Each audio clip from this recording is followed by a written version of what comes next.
But since everyone's quiet, we'll go ahead and get started. Good evening, Glades County voters, and welcome to the City of Moorhaven political rally. Please, at this time, silence all cell phones and devices. The Supervisor of Elections Office personnel is here tonight. They can register voters, help you update your signature, or help you change your political party or address. You can also order a vote by mail ballot. Make sure you see them if you have any questions or concerns. Now at this time, would you please join me in prayer? Would you stand and bow your head, please? Dear Heavenly Father, God, we thank you for this day. We thank you for allowing us to make it here safely. Now, God, we ask that you look out on all of these candidates from the mosquito control to the president. No harm come to them, and the Lord's will be done. God, we ask as we are here in fellowship, and we just ask for your protection. In Jesus' name we do pray. Amen. And would you join me in the Pledge of Allegiance before you sit down? I pledge allegiance to the flag of the United States of America and to the republic for which it stands, one nation, under God, indivisible, with liberty and justice for all. Thank you. You may be seated.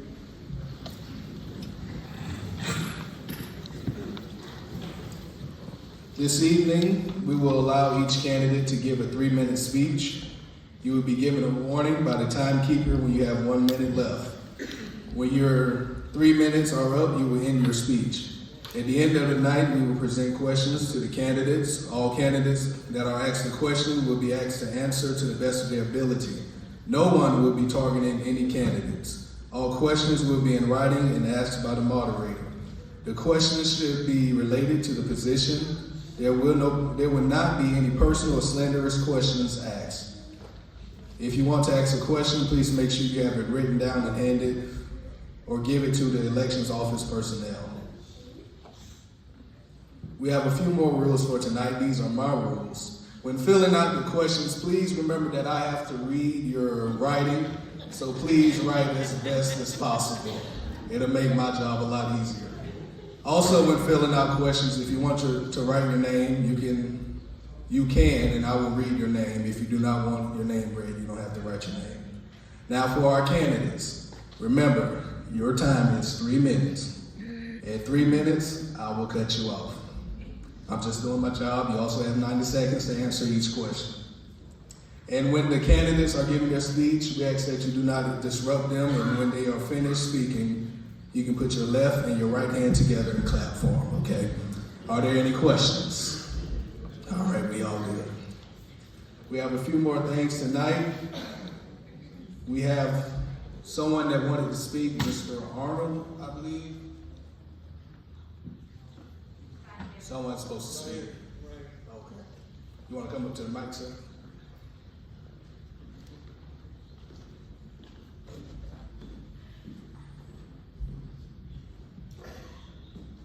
Good evening, ladies and gentlemen. My name is Patrick Arnold. As you can see, I am not David Harden. I will be representing Mr. Harden by proxy tonight, giving you all his speech. Sheriff Harden has fell ill with the coronavirus, so we're praying for him and his family to get well soon. I'm David Harden, Republican candidate for re-election as sheriff. Before I talk about me, let me say it is an honor to be given the opportunity to speak to you. Are there any veterans here with us tonight? Thank you for your service. Beginning my law enforcement career,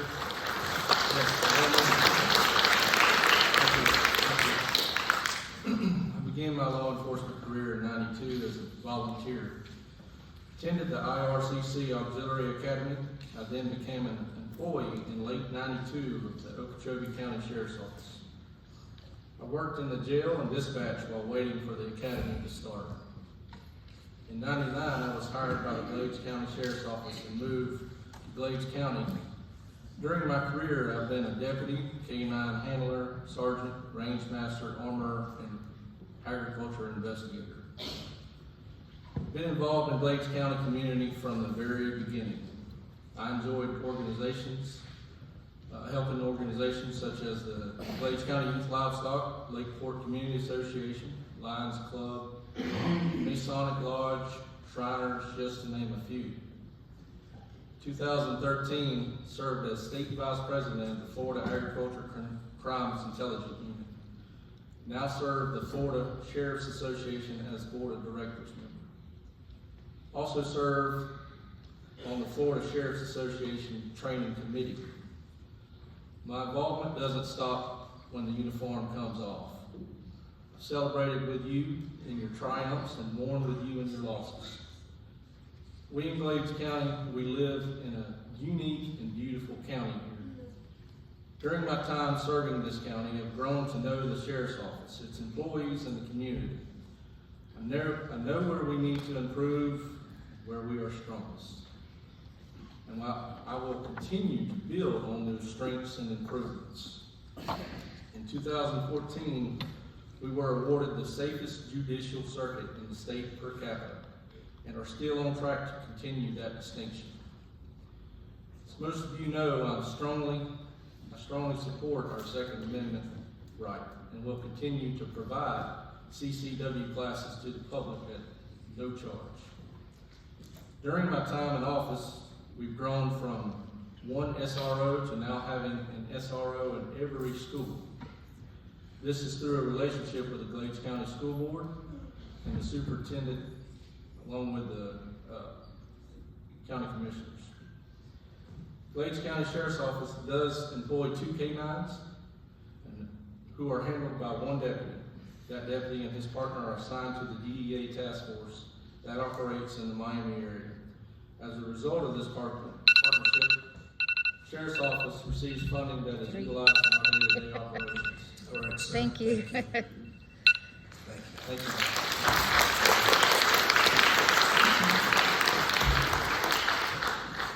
We have 2 messages from 2 other candidates. Good evening, City of Moravian voters. It is with regret that I cannot be here tonight. I lost a very dear friend, someone like a brother to me, and I am in Alabama tonight paying my respects to his family.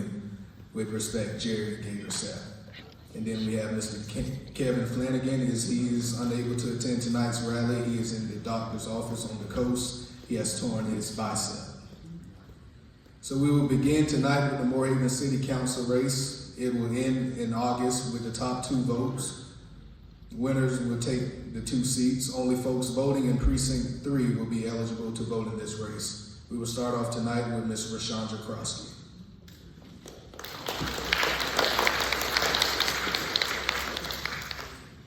Good evening, everyone. My name is Rashandra Krosky. I am a lifelong resident of Moore Haven. I have a 21-year-old son who enjoys fishing and hunting, and a very active 7-year-old daughter who loves to make TikTok videos. Most people think my life is so complicated because of all the hats that I wear. I have been asked, how do you keep up your life in balance? What I tell them is, surround yourself with kids and do things that make you happy. Surround yourself with folks that want change. They ask, what you mean about that? I simply tell them, when rockets take off, they aim straight up. But when it reaches a certain altitude, those boosters begin to fall off. The boosters that have fallen off are those people who want change, but afraid to get out there and make it happen. Living in a small town where the population is small, and as you look around, you see little growth. My goal as your next city council is to work with other councils in fundings for projects that can better our county. At a previous rally, it was said that no business will come here because of the population. That is so true. But one of the reasons is because we don't have housing. There are little things for kids to do, but not a lot. The only way to do this is start now and build our city up. I started a summer camp with 67 kids registered, and it would have been more, but I had to cut it off. I have provided these kids with so many different opportunities to learn things this summer that they will never forget, and one day when they get older with their own children, they'll want to come back and raise their children here in Moore Haven. As I watch these kids play, I say to myself, these babies are going to be in our shoes one day. They're going to leave and go off to college, and if we want them to return back to their roots, give them a reason to want to return back home. I would like to work with the other city councils and work on housing projects as well as sewage. This is a big downfall in why our population is low. Revamping our downtown area is something on my agenda as your next Moorhaven City Councilwoman. Just imagine having a grocery store, driving into Moorhaven, seeing all these different businesses. As I prepare to leave this podium, I am reminded of what took place on Saturday. This world we are living in is unpredictable and it can be cruel. I have attended rallies so far, and all I can say is let's want a clean and respectful rally. We can all agree to disagree. We all deserve to have feel safe, and we deserve to stand for what we believe is right or talk about the changes that what we want to see, but do it in a respectful way. I am the same person yesterday, today, and tomorrow. This politic world, we both parties, I'm sorry guys, I'm getting emotional, is getting out of hand. I don't care if you are a Republican or a Democrat. At the end of the day, we are all human beings. Take a chance, vote for me, Chandra Prosky, for your next Moorhaven City Council. Thank you, and may God bless all of us.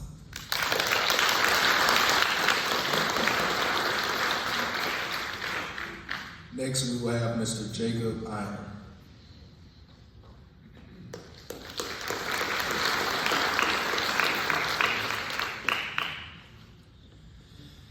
Hello, good evening, everybody.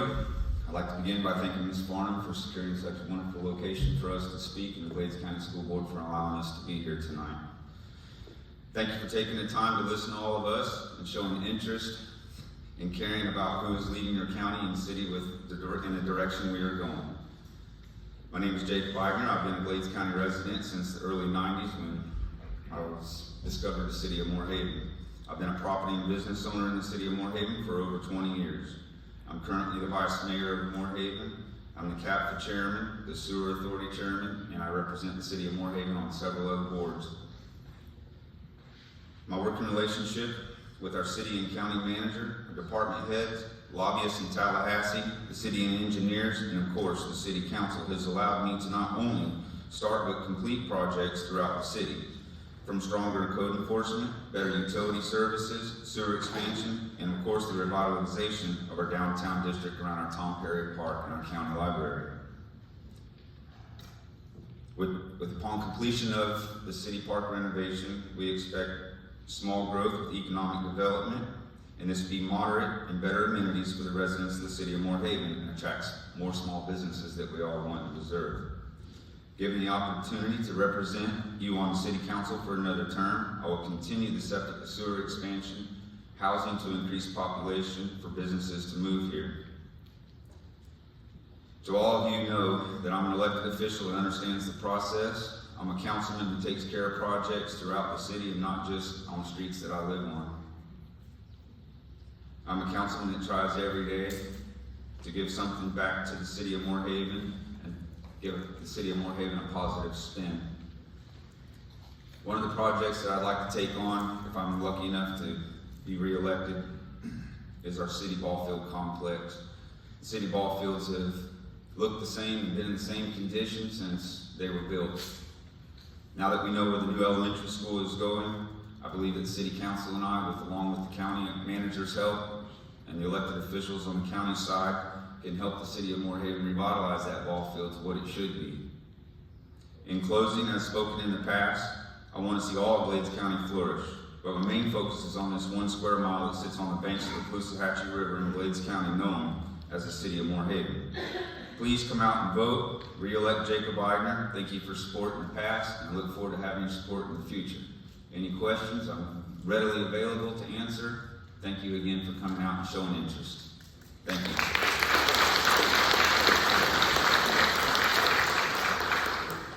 Next, we will have Mr. Bradley Smith.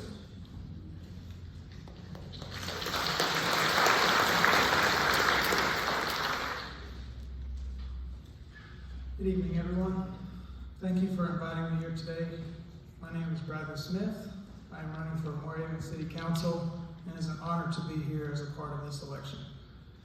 Nearly 8 months ago, I was appointed to the City Council position over 5 other applicants, which led me to believe that I have what it takes to regain my spot on August 20th. Over the last 6 months, I have gained valuable knowledge as to how our city government works. I have lived here my entire life, and I am very blessed to own 2 properties within our city limits. I also have a thriving business with 20 years of experience. More importantly, I have a wife and 3 children that mean the world to me. And if I am reelected, my main goal is to make sure that I do everything I can to ensure that this continues to be a great town, not only for this generation, but generations to come. I will also make sure that our budget stays low, and more importantly, your taxes. During my time as being a city councilman, I've been part in making great things happen in this town. One project in particular would have to be the new pavement around the city park. It not only looks good, but it has so much potential to bring future businesses in the area. One other project that the council and I are working on is not only passionate to me, but to a lot of city residents who have children. They were asking about the possibility of bringing a skate park here in town. So within a month, I was able to get the board to agree on moving forward with it. And I will do everything in my power to see that it follows through, because I genuinely care about our younger generation.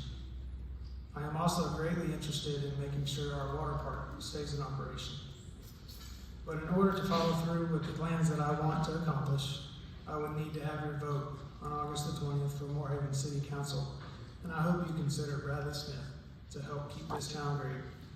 Thank you again so much for the opportunity, and I hope you enjoy the rest of your evening.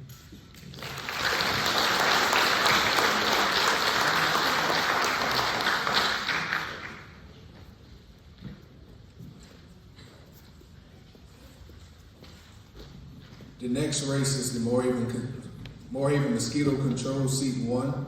This race will be on the ballot in November. Precincts 1, 2, and 3, and 12 will be eligible to vote in this race. First, we will have Travis Hentry. He doesn't appear to be here. Okay, we'll move on to Miss Angie Huff.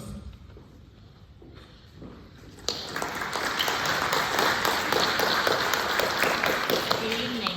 My name is Angie Huff, and I am here to ask for your vote for the Morehaven Mosquito Control Commissioner Seat 1. I have been a commissioner for 6 years.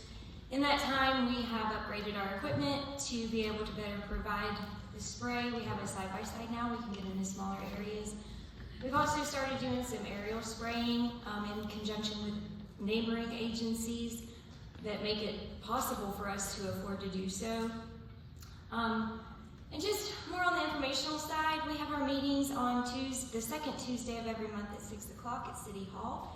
If you ever have questions or complaints or concerns, we are always open to hear those. And you are welcome to reach out to me at any point in time. Terry Morehouse is also on the board with me. And through Facebook, my phone number, stop by my house. Most of you know where I live. But anyway, I really would appreciate your vote on August 20th for Morehaven Mosquito Control Commissioner Seat 1. Thank you.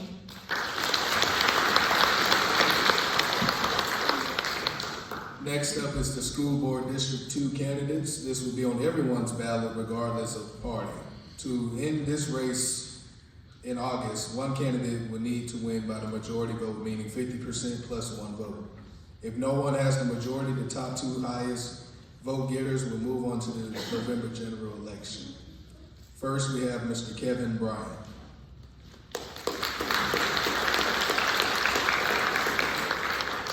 Good evening. Please allow me to introduce myself. For those who may not know me, my name is Kevin Bryant, and I'm running for School Board District 2. I'm a lifelong resident of Glades County, specifically Morehaven, where I graduated from Morehaven High School.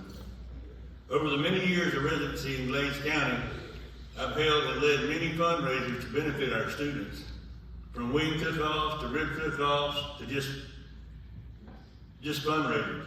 In exchange, the town has had the opportunity to get together and have a good time for a good cause. I believe in self-respect and respecting of others. These are the foundations that I would like to instill in our students, as it will help them set them in the right path of life. If elected to school board, I would like to introduce the SWAT program. And I know you're thinking, what is the SWAT program? It's strengths, weaknesses, opportunities, and threats. We can take our strengths to ward off our weaknesses, our opportunities to push our threats to the back. We had to set goals, achievable goals, and as a board member, if we set achievable goals and set a strategic plan together, we can accomplish a lot of stuff. So I make this short and sweet. I don't like talking much about myself, but I was a fleet service supervisor for Glacier Electric for 15 years. I've worked under a budget.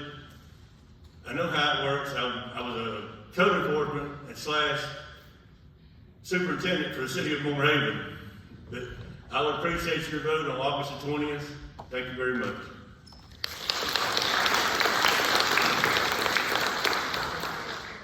Next, we'll have Mr. Larry Lucky II.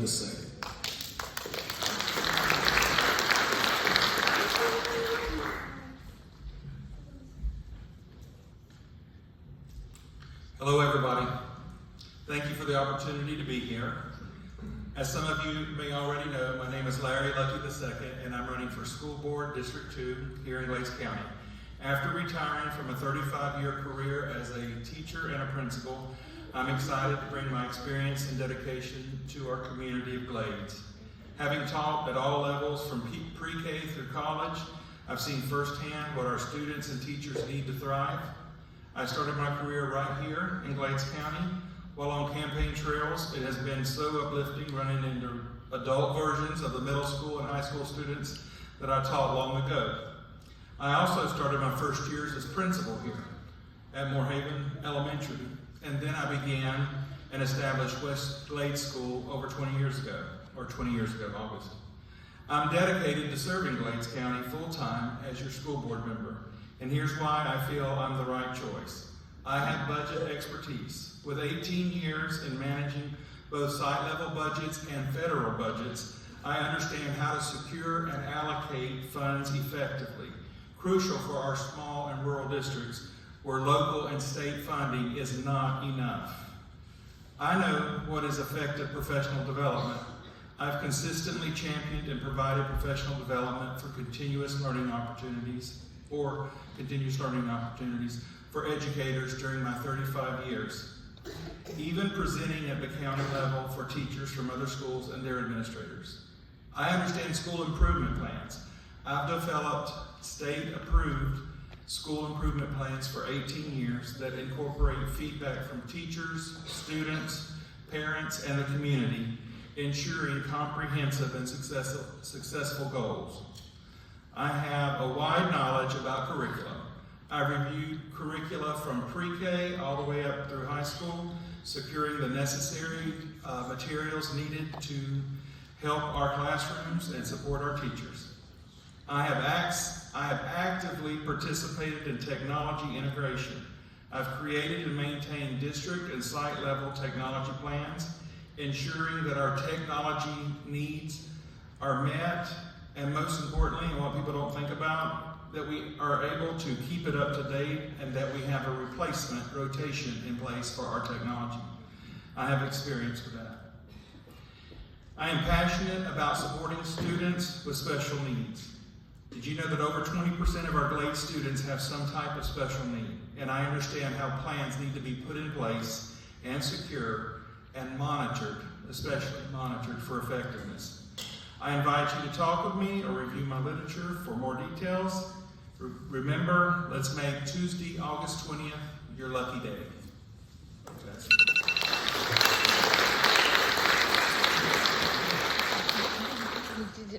Next, we'll have Carrie West.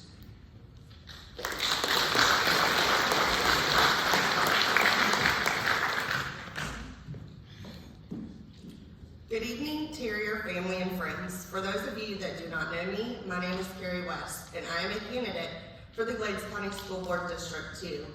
Do not let that number 2 throw you off, because as many of you know, I have been an active member of our community, especially with our youth, for over 20 years.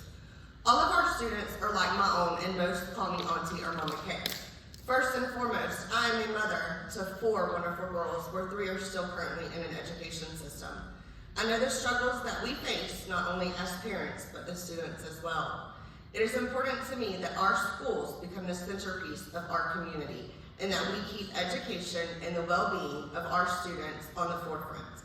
I also know that many feel the communication has been diminished Let me be your voice to bridge that. I know that our teachers need support now more than ever. This world is vastly changing and support is one of my goals. My finance career is also a plus for our school board.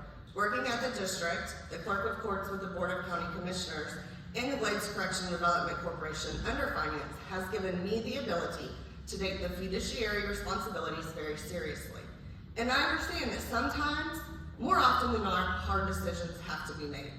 We need to be receptive to new ideas, consistently responsive to our parents, staff, and community. I also believe that every student needs to be served in the best capacity possible on their individual needs. I understand that providing support to our staff, and this is the foundation for our future students to lead us. I am a person just like all of you out here, and as our village, we all want what is best. I will be a face that you will continue to see in your school system, and I want to get to know every single one of you and hear every single one of your concerns. I will not leave you. I will be there. I care, and I will continue to care. Vote Carrie West, August 20th, 2024. Thank you.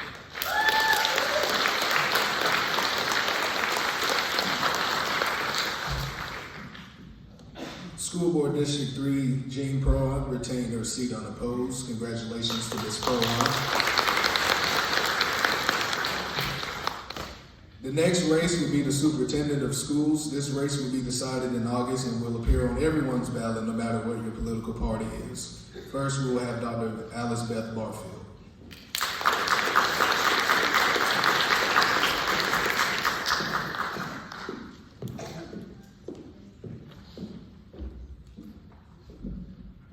Good evening, Glades County residents. In every community we address, I have tried to tailor my speech to the community that I stand before. Moorhaven is different for me because it is where I consider it my beginning of education. I started kindergarten in 1975 at Moorhaven Elementary School, and in 1990, I graduated from Moorhaven High School. I am very proud to say that I am from Glades County and that I am a proud product of the Glades County school system. I chose to mirror the bridge in Moorhaven because I know that is very special to many of us. I stand before you today as a bridge builder, not one of steel and concrete, but of dreams, aspirations, and opportunities. Just as the Moorhaven Bridge connects two sides where the Caloosahatchee River runs through it, my role as superintendent of schools is to bridge the gap between our students and a brighter future. Just as a sturdy foundation is essential for a bridge to stand the test of time, so too is the strong educational foundation, crucial for our students. Together we have laid the groundwork for success, ensuring that every child has the tools needed to reach their full potential. An example is the amount of students that are successfully completing their Associate of Arts degree in our collegiate program. This program is not just changing their lives, it is stopping the progression of generational poverty. A bridge serves as a vital link connecting people and places. In the same way, our schools serve as the connecting point between our students and the vast opportunities that lie ahead. I am committed to fostering these connections and creating pathways for all students and to thrive and succeed. Our partnership with iTech is a wonderful example of this. We knew that not all students want to attend college or that college was not their passion. So we created a workforce-ready curriculum, and now this past year have graduated 6 students with their LPN license from Moorhaven High School. Our Business Academy has over 86 students currently enrolled. Like a bridge that withstands storms and challenges, our educational system must be resilient in the face of adversity. Together we have weathered many storms, and through our collective resilience, we have emerged stronger and more united than ever.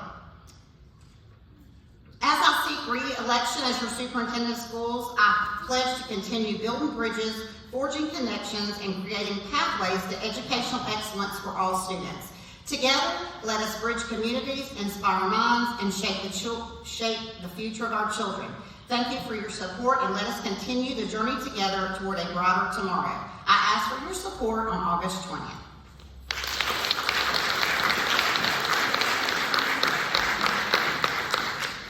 Next, we will have Ms. Belinda Langdale.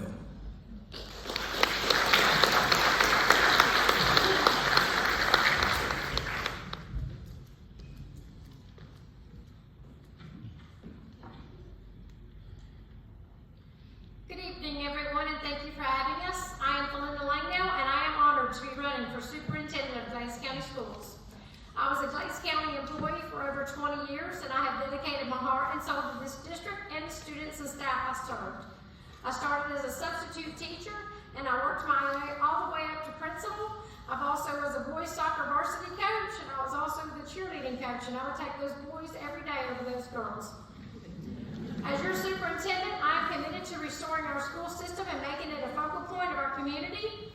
Through the use of data, we can and will drive academics and improve our student proficiency and gains, in which will improve our state test scores. The goal for our school, or for our students, is to show academic growth so that we as a district can be higher than we are. This is accomplished by providing the proper support and creating a culture that is positive and welcoming. By working together as leaders, teachers, staff, and parents, we can create a culture where everyone walks through the doors of our schools and feels welcomed, loved, and successful. In the past 3.5 years, Moorhaven Elementary has had now 9 different administrators, and the middle school has had 4, and that is unacceptable.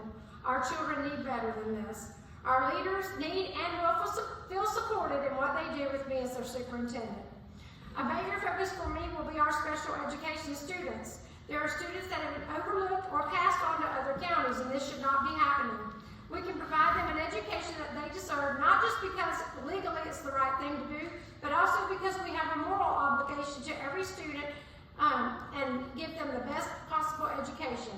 Our students need people who are ready and eager to fight for them, people who will provide the support and the opportunities they need to be successful. Together, we can make Glades County Schools a place where every student has the opportunity to succeed. Administrators are supported, teachers are empowered to inspire, and the community takes pride in our educational system. Thank you for your support and believing in the potential of our schools. Let us work together to create a brighter future for all of our students. On August 20th, I am asking you to vote for what's best for Glades County students and schools. Vote Langdale.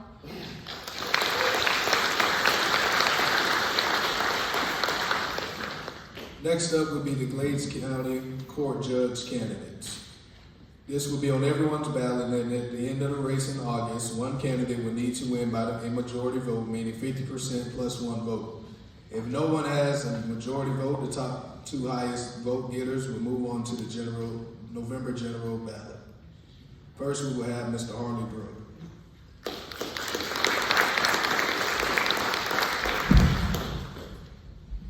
Good evening, I'm Harley Brooke and I'm running for Glades County Judge.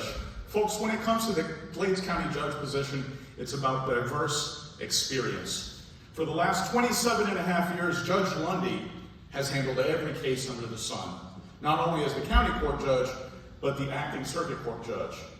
And the next Glades County Judge has to have that same experience, not only in criminal cases, but also in civil cases, especially family law, which is the biggest part of the civil docket. I possess that experience. I have that diverse knowledge to take the torch from Judge Lundy and keep going. There is not going to be a huge learning curve if you are to give me the honor of being your next Glades County Judge. For the last 22 plus years of my life and in my career, I've been a prosecutor right here in Glades County and elsewhere. I've been a criminal defense attorney. I've had my own firm. I've handled civil cases. I've handled family law cases. I've worked for other firms. I've actually sat on the bench right here in Glades County in Moorhaven, presiding over thousands of civil traffic ticket cases for a period of roughly 3 years. I have that experience. I am what Glades County needs to keep that momentum going, to keep the torch going without a stop. Of the candidates that are running for Glades County Judge, I am the only one that has been both a prosecutor here in Glades County and elsewhere, and also a criminal defense attorney. That gives me unique knowledge and experience from both sides of the criminal law aisle. I've done motions as a prosecutor, I've done motions as a criminal defense attorney. And I've represented the people, the great people of the state of Florida, and I've represented private clients with everything on the line. And of the candidates, again, that are running for Glades County Judge, I am the only one to have actually taken the bench as a traffic hearing officer and presided over thousands of cases. I possess the unique, diverse experience that is needed to take that torch from Judge Lundy and to keep going. Folks, everybody on this stage loves Glades County. If we didn't, we wouldn't be running for positions here. But the question is, which candidate is going to be the best served, the most qualified to take whatever position they're running for? And I urge you to do your research, not only for the judicial race, but for all of the races. And pick the candidate that you know, based on your research, is the most qualified. And I would respectfully submit to you that for Glades County Judge, I am that candidate. And for that reason, I ask for your support and your vote on August 20th. Thank you very much.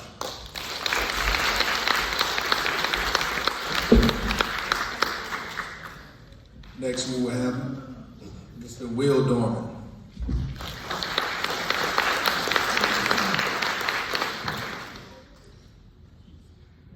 Hi, everyone. I apologize in advance. I know I talk a little bit fast, but I've got a lot to say in a short amount of time that I say it, so bear with me. I like to start by introducing myself the same way I introduce myself to juries when I'm conducting a criminal jury trial. Hi, my name is Will Dorman, and I represent the state of Florida and the people of Glades County. And for the past 13 years, I've represented the people of Glades County as your assistant state attorney. During that time period, I've had a hand in prosecuting every criminal case that has come through this county, everything from driving without a license to murder and everything in between. During that time period, I'm one of only 2 attorneys that have had a full-time staffed office here in Glades County, with the other being Judge Lundy. Now, after 28 years of serving the people of Glades County, Judge Lundy is going to be retiring. And at this time next year, there's going to be a new person on the bench presiding over cases in Glades County.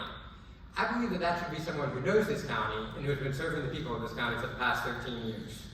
This is a county that I've done my best to protect for the past 13 years, to make sure that defendants who committed crimes in this county were held accountable, and that the victims of those crimes got the justice that they deserved.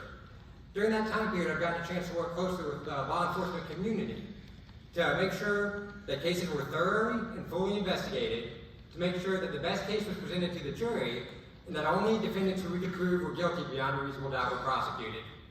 As the only prosecutor assigned to Glades County, it was my duty and my responsibility to make sure everybody who interacted with the criminal justice system was treated fairly, honestly, and with respect. And those are ideals that I plan on carrying over if elected as your next Glades County Court Judge. I firmly believe that everybody in the courtroom, whether you be a victim, a defendant, a witness, or a jury, should be treated fairly, should be treated honestly, with respect, and should have the opportunity to be heard. Now, for the past 13 years, I've had the opportunity to learn from a great judge in Judge Lundy, someone whom I consider a mentor. For the past 13 years, my office has been right down the hall from the Glades County courtroom. Judge Lundy has always made himself available when I had questions on any kind of legal issues, as long as they weren't pending in front of him at the time. And I've had the opportunity to learn from him, not just about other kinds of law, but about being a judge, about the temperament required to be a judge, and about Glades County in general. I would definitely be sad to see him retire, but I'm running because I know I'm the right person to try and fill those shoes. Why am I the right person? The answer to that is linked with the answer to another question. Why am I running for the position of Glades County Judge? It's not because I graduated from law school and wanted to shape my career to be a judge someday. I didn't come to Glades County just because I wanted to be a judge. I don't want to be a judge just anywhere. Rather, it's in serving the people of Glades County for the past 13 years, I've developed a love and a deep respect for this county, and I want to continue to serve the people of Glades County. And that is why I'll be asking for your support on August 20th and asking you to vote for Will Dorman as your next Glades County Court Judge. Thank you.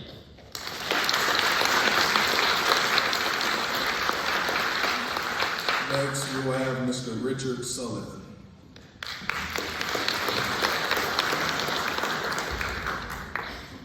Can you hear me okay? I speak very softly, so thank you. Yep. Thank you all for being here tonight. Appreciate you coming and spending your time with us. My name is Richard Sullivan. I'm running for Glades County Judge, and I'm running to put over 25 years of legal experience to work for you here in this county. You have a rather unique judgeship here in Glades County. The circuit court judge is actually Judge Sloan over in Hendry County.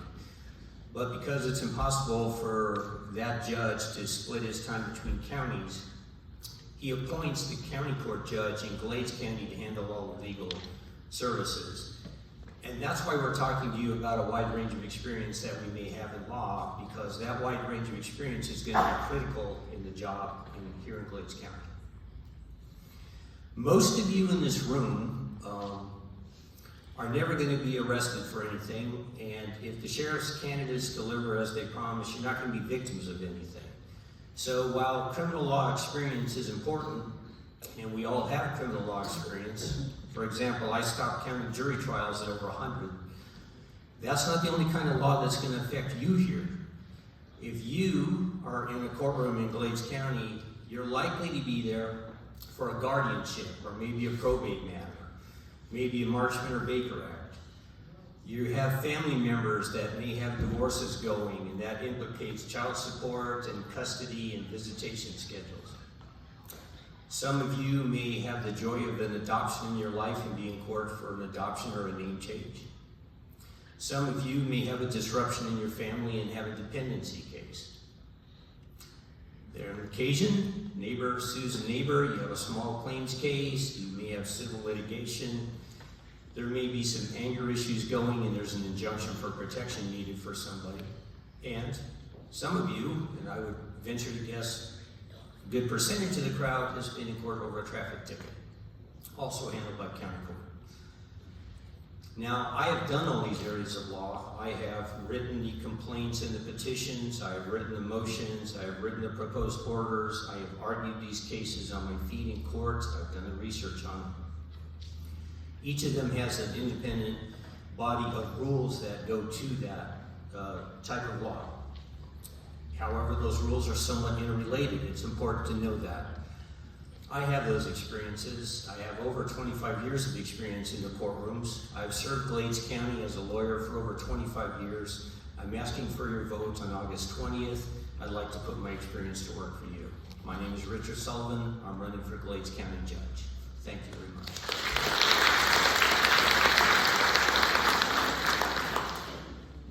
Next are the county commissioner district seats. This will appear on every ballot. Seats 1, 2, and 3 will be decided in August. Seat 2 is for a 2-year term to fill the seat left vacated by the passing of Donna Schroeder Long. We will start with County Commissioner District 1 candidates with Mr. George Humphreys.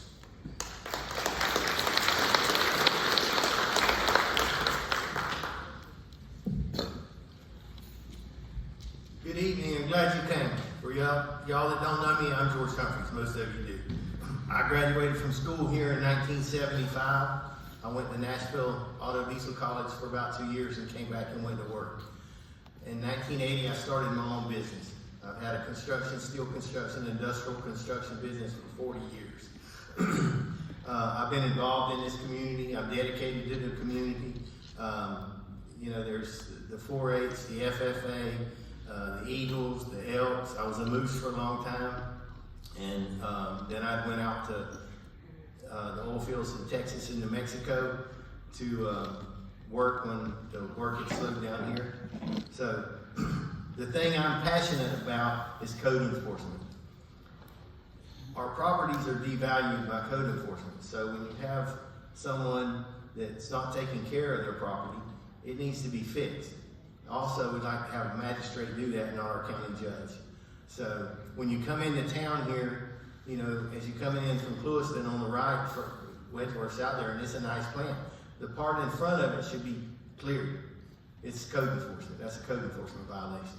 As you go through town, it is. So different places in our county, we need the code enforcement. And transparency and accountability, the government must be transparent. When I ask questions, I don't mince my words. And I ask good, hard questions, and I want the truth. We gotta have facts. That's how we deal with things. It's facts. I'm not a salesman. I'm not gonna sell you anything. When you ask me something, I'll tell you exactly what I think is the truth. Now, if I ever make a mistake, I'll tell you I did. If I did it in a public forum, I'll apologize in that public forum. So, my work ethic is decided in the county. Many of you know me. When you're, we go through town, you've seen me, you've seen us work on stuff around here. So I'm very passionate about the county, and I'm really passionate about the kids of this county. I take up for the kids a lot. I don't like nobody messing with our kids. So in closing, this is not about my agenda, it's about your agenda. We were asked if we had any special interest, I got a special interest in Glades County. It's all of the people and their children. We need to clean this place up. They talk about the EDC, we can't get jobs, we can't get anything. We got to have a workforce, and our county needs to look better when you come here. Thank you. I would like your support on August the 20th, so we can get to work.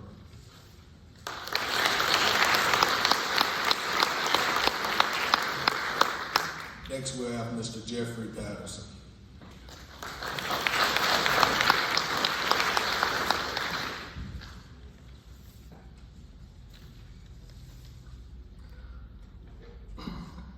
Good evening, everyone. My name is Jeff Patterson, and I'm running for Glades County Commission District 1, and I need your support on August 20th. Most of you know me, but for those that do not, I grew up in Lakeport, and after graduating from Moorhaven High School in '97, left for the Army, where I served in the 101st Airborne Division at Fort Campbell. I'm married to my wife, Tiffany, for over 20 years, and I have two wonderful kids we're very proud of. I hold a bachelor's degree in organizational management from Indian River State College that I obtained while my wife and I were both working, going to college full-time, and raising two kids. I do serve on various boards that I'm very proud to be a part of, such as Glades Youth Livestock, Terrier Boosters, Economic Development Council, and American Legion. If you have any questions about my roles on those boards, I'll be glad to answer them. I'm very proud to tell people that I'm from Glades County and I live in Moorhaven. I've always described my town to people as a place that takes care of our own and takes care of our kids. We have a county that just a couple months ago set a record on youth livestock sale, over $580,000 put into the hands of our youth. We have a county that had a record-setting scholarship year because of people like you stepping up every year and contribute without fail. We have a county that wants to see our children come back and make a life for themselves, not just visit on the weekends. In order to accomplish that goal, we have to take care of a few things first, though. We need to take pride in our legacy, our history, and our background and put more unity back in our communities. We need to tell the rest of the world what we're all about. We need to quit letting Okeechobee and Henry County make a living off the lake. We have more shoreline than both of them. We need to quit being developers' mitigation banks and figure out how to fill the developments and the subdivisions that are already here. We also need to bring communication back to the forefront and emphasize customer service in all of our departments. Glades County is not a for-profit business. If it were, we wouldn't have a library, we wouldn't have a school, we wouldn't have EMS or fire or sheriff's department, road department. None of these generate enough revenue to sustain themselves, but we have to provide that. We rely on ad valorem, we rely on grants and state funding. We also rely heavily on mutual aid from other counties. We have a $43 million budget to take care of a county that is roughly the size of Rhode Island. That will not go very far without proper oversight. Again, my name is Jeff Patterson, and I expect you to hold me accountable as your next county commissioner August 20th. Thank you.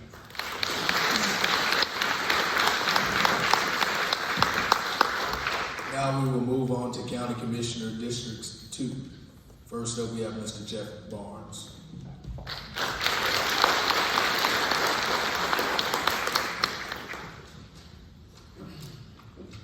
Good evening, everyone. My name is Jeff Barnes. I run for County Commissioner for District 2. Some may remember me from 22. I had a close race in 22. Lifelong Florida resident, living in Glades County since the mid-90s. I'm married. My wife Jennifer and I have two children. Both attended and graduated from Glades County school system. Both are grown and out on their own now, but have remained in this area. I also have one granddaughter. I work for Wedgeworth here at Moorhaven. I'm the liquid field equipment supervisor as well as facility security officer, safety officer. Well, served in the U.S. military, Marine Corps, and I continue to do everything I can for the veterans and service members. Currently involved in several associations, Vice Commander for the American Legion in Moorhaven. We just, not too long ago, got it reopened. I was happy to be a part of that. It's important to me as well as many others. President for the Auditorium Community Association. Another important association is the Glades Youth Livestock. I enjoy helping anywhere I can with the youth. Both of my kids went through it for many years, raising animals. I helped before them, and I'm still helping after they're gone out of that program. I feel to make a difference and know what's going on in the county, you have to stay involved. We're going to see times changing in Moorhaven, Glades County. We got people moving in, our growth will be coming. I want to be a part of molding those changes to maintain the Glades County that we're all accustomed to. Never been big into politics, don't consider myself a politician. Just your average working Glades County resident wanting to do more for the county. I won't stand here and make all the promises that you usually hear in a political event, but I will promise to do my best for the county and bring your concerns forward. Like I said, I ran for this position in the past and lost by a few votes. Hope to retain the support I had before and gain even more this go around. I'd appreciate your vote August 20th. Thank you.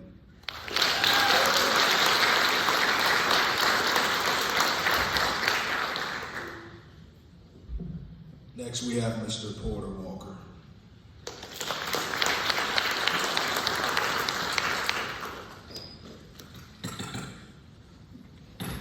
Good evening, everyone. Thanks for coming out, listening to the candidates tonight. For those who don't know me, I'm Porter Walker, I'm Rutherford County Commissioner, District 2. I'm a lifelong Glades County resident. I've been in Auditorium my entire life. I'm a 25-year businessman. I've been the GM manager over the company I work for. I've been quite a few years working for the company. Whenever I first started, we had 4 employees. Through my tenure of 25 years, I've helped grow that company to over 75 employees. With my past experience as law enforcement, I have been involved with the county. I know about the county. I've also got 10 years in the volunteer fire department right there in North Tony. I've done many sugarcane grinding festivals there in North Tony and helped build the fire department to what it was whenever it was pretty much shut down. Our fire departments in the county are suffering greatly, and I feel that's something that we need to get behind and get back on our program again. I'm not going to stand up here and make a bunch of political promises to you. I'm just going to tell you that in my 25 years, I've exhibited the utmost supervisor skills to my people. My people respect me, and they have always been there for me.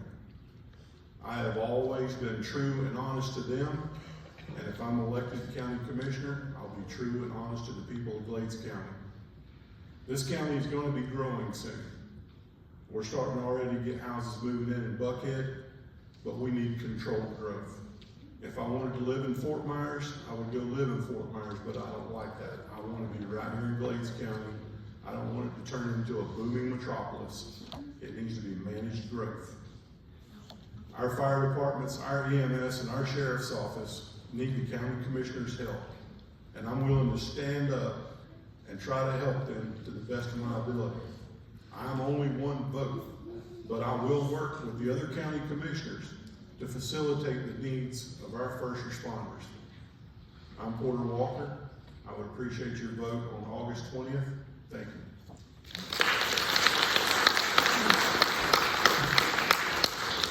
Now we move on to County Commissioner District 3. First we have Mr. DJ McLaughlin.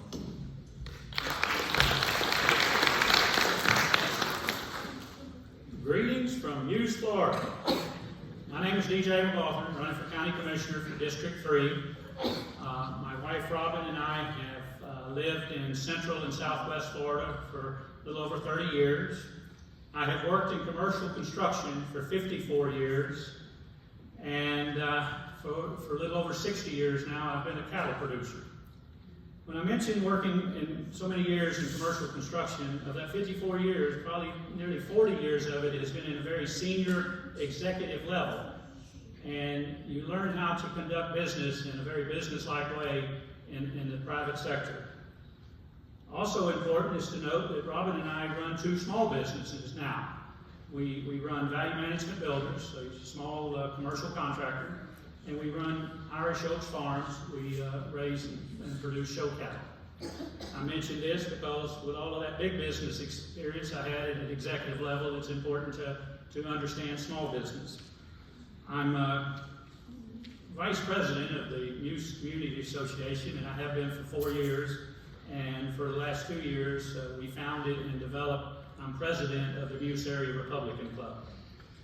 I've got a few goals that I'm going to go over, and before I get to my card, I mostly want to mention before I run out of time is we want to eliminate wasteful spending by the Board of County Commissioners, and we want to see the Board of County Commissioners run more like a business. Also in that, I think it's important that the Board of County Commission do a better job complying with state statutes.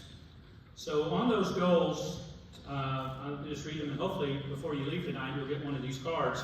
Real quickly, to increase veteran services, to revitalize the county seat here in Moorhaven, including addition of basic needs such as a grocery store and healthcare facilities, and to have the building department and the code enforcement tucked back under the county as opposed to being outsourced. Most importantly, I want to mention about repaving and repairing and paving roads that aren't yet paved. And that's not just in the southwest part of the county and the northeast part of the county, but right here in Moorhaven and Buckhead, and Washington Park, there's roads that just never have been paved that need to be.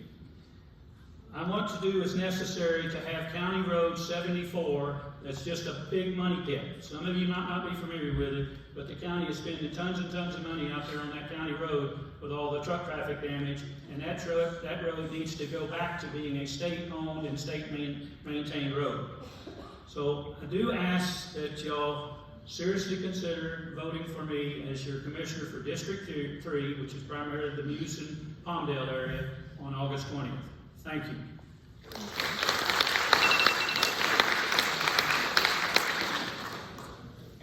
Also running for County Commissioner, District 3 seat is Mr. Jerry Gatersap, but he is not here tonight. So we will have the County Commissioner, District 5. This would only appear on the Republican ballot. The winner of this election will move forward to the November general ballot.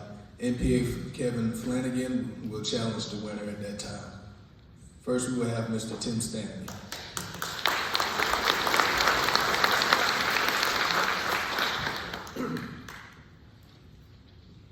Good evening, everybody. I think most of everybody in here knows who I am. I'm Tim Stanley. I've been your commissioner for almost 12 years. I've lived in this county pretty much all my life. I grew up in Buckhead Ridge. I've got raised 4 kids there. I've got 7 grandkids. 5 of them still live in Buckhead Ridge, and to me, Glades County is one of the most beautiful counties in the state of Florida. We're living in basically what's left of old Florida, and I want to keep it that way so that my children can still enjoy Florida the way I did. But I'm not going to go there too much, but right now in Glades County, we have a balanced budget. We don't owe anybody nothing, and that's a great thing. I'm always going to stay within our budget, and we have for the last 12 years that I've been on that board. But as far as experience and qualifications, I think I've probably got more experience being a county commissioner than anybody up here. I've been there 11 and a half years. I don't know what more experience you could have. Qualifications, I've been through all the training through FAC. My previous job with South Florida Water Management, I was a supervisor. I went through all kinds of training there as far as supervision and stuff in emergency management. I know emergency management. When we have hurricanes coming to this county, we need somebody that knows how it's going to get the stuff here, take care of your storm debris and bringing you the tarps and the stuff that you need to take care of yourselves. So I have that experience. I want to keep that in there. But some things that have been come up, we talk about infrastructure. It's been said we're not doing anything about the infrastructure. We built the infrastructure to the Love's Truck Stop. We built the infrastructure to America's Gateway, which was supposed to be a big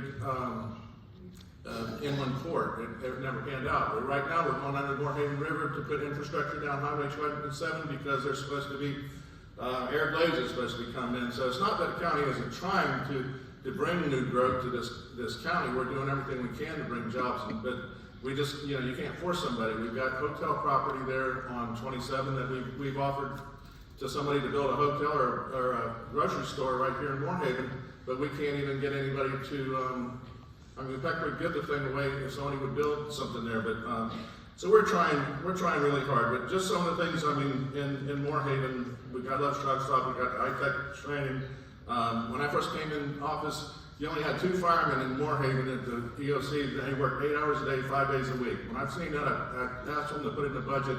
They went through the budget. We got a full-time 2-man crew. I mean, it's not the greatest, but at least you have 24-hour service somewhere in this county that you have firemen. You didn't have that before. So I'm, like I say, we live in what is left of rural Florida and enjoy the diversity of agriculture and tourism, and I'll do everything in my power to preserve that as the county grows. We have growth coming, and it's going to be good. And we're going to get more services out of the growth and the tax dollars that are coming, but it needs to be managed and it needs to stay in the communities that we already have, and we don't need another community building up somewhere else when we can't even take care of the 6 that we got. So I ask for your vote on August 20th. Thank you, sir. Thank you. Thank you.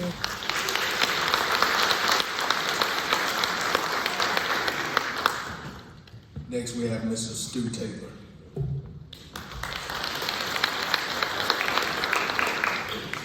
I'm going to start off. My name's Stu Taylor, and I'm a Republican. But the most important thing is that I'm an American, and I just want to say that after seeing what happened Saturday, that bothered me, especially as the chair of the Republican Party, that people are so ignorant on both sides sometimes. So at the end of the day, whether you're Democrat, Republican, Independent, or Green Party, we're all Americans, so that's the most important thing. We're up here, this is like a job interview. We're asking for jobs. You want to hire the most qualified one with the best leadership experience, because you have to hold people accountable. You just heard that when the last commissioner come on, that when he got here, there was two people on 8-hour shifts. Now there's 24 hours. We've also lost fire departments in that time around the surrounding the areas in the county. We have to have transparency. We have more than enough money to pay for video to go into commissioners' meetings so you can watch it from the comfort of your own home without having to come to a meeting every time. We haven't done that. Thank goodness Tammy Simmons taken it upon herself to do it. 12 years is a long time to stay in office. And I understand you got to work with the others. We can talk about where ITech is and what it was going to be, but it never came to fruition. We can't bank on something that didn't happen. We need to bank on what we can do and how we can move forward in our county. We have kids leaving every day. As soon as they leave high school, they're going to college somewhere else. We need to make sure that we help them get into ITech or help them find a trade, that we give them initiative to come back to our town and our county and come back here and start a business. That's not happening. It takes leadership. We need a 5-year plan for our roads. We haven't had one since January 10th, 2017. We never completed Van Brown's road thing, his road plan. We have to move ahead. We have roads that are terrible. We have the funds there. We can stand up here all day long and argue it's $1 million a mile, it's $80,000 a mile to resurface. Doesn't matter. The funds are there. We need to move forward. You need to hold your politicians accountable. We're the same ones that complain about the people in D.C. not being accountable and voting them in and out. Do the same thing in your own county and take care of your family, and let's move ahead. Thank you.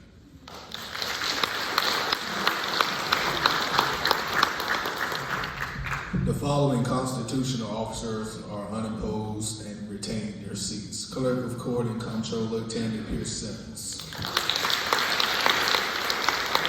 Property Appraiser Ms. Lori Ward. Supervisor of Elections Ms. Alicia Sparno. And the Tax Collector Ms. Gail Jones. Congratulations, ladies, on another 4 years. The sheriff's race will be decided in the August primary and will appear on every ballot. Tonight, we'll start off with Mr. Curtis Clay, Sr.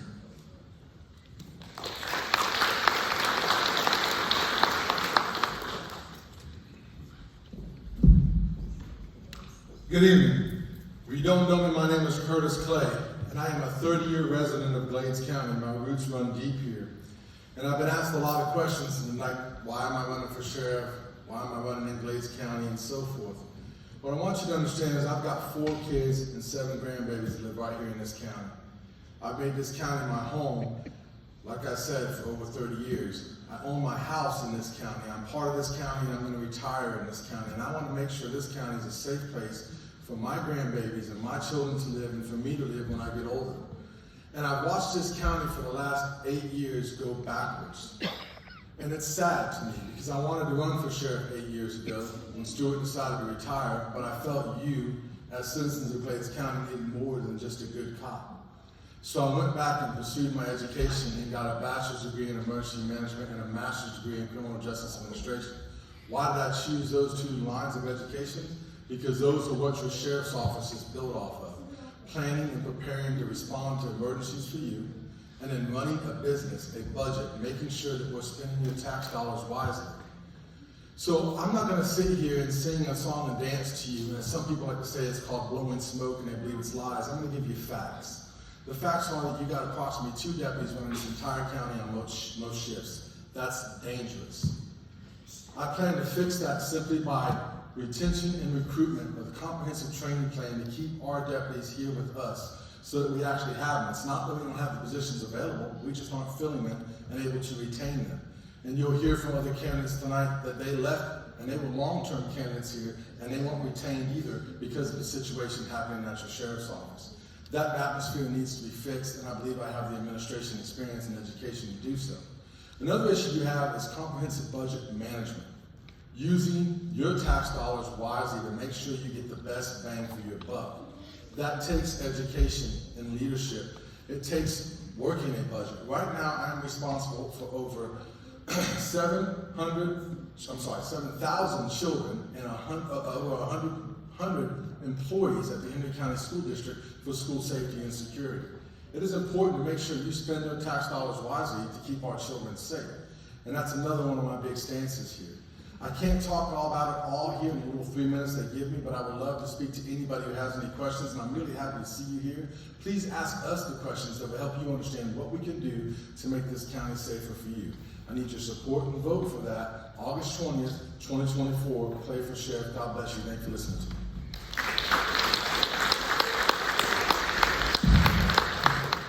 Sheriff David Harding is not here tonight, but we will move on to Mr. Jeff Newmaker.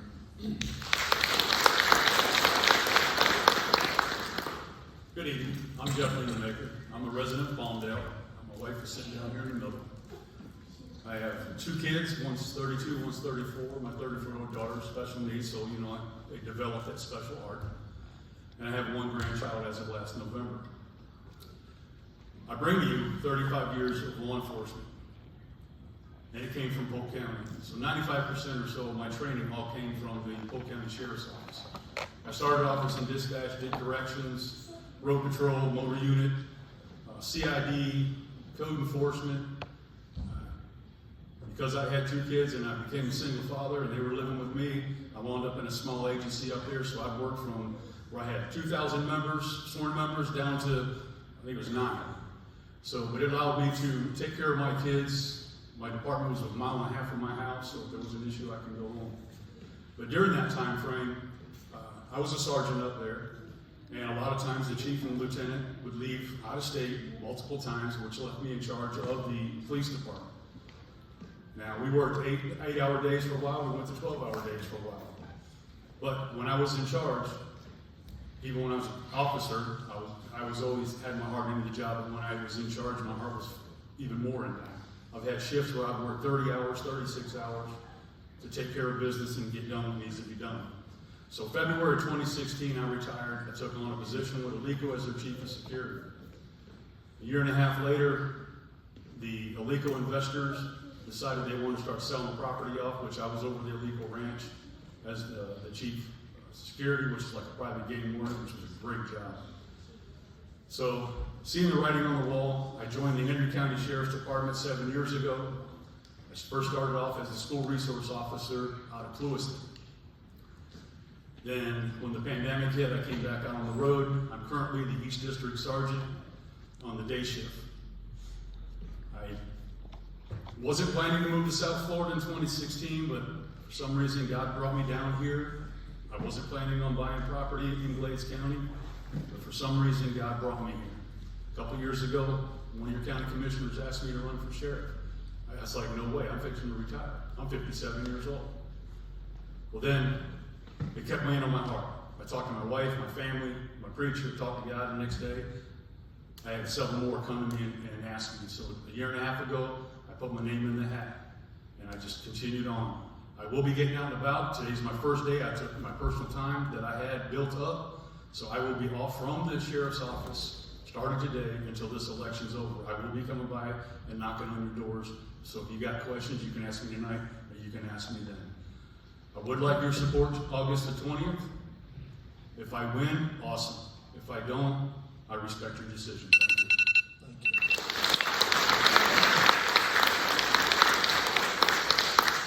Next, we will have Mr. Tico Salgado.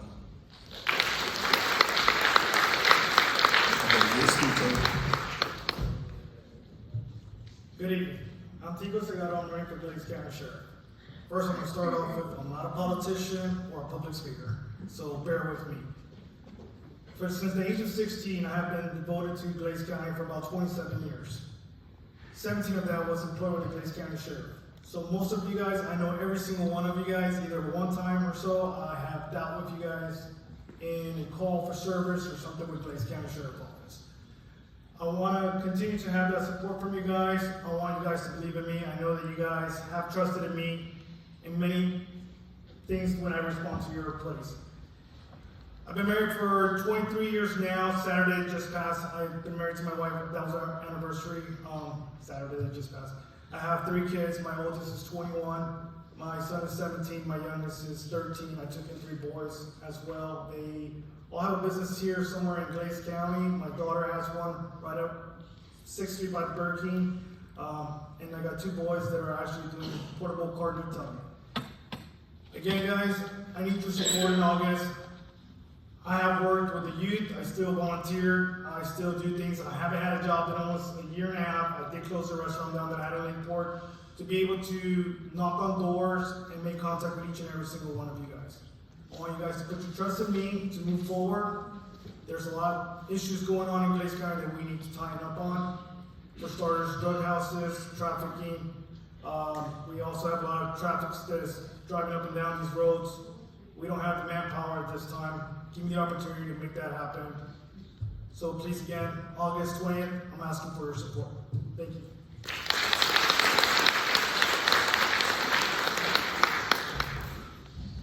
Thank you. Now we will move on into the question period from the audience. This question is for all the candidates running for county commissioner. What plans or ideas do you have or bring to make sure that Glades County is prepared for growth in the county to come, to make sure the county isn't being taken advantage of by developers, etc. 90 seconds.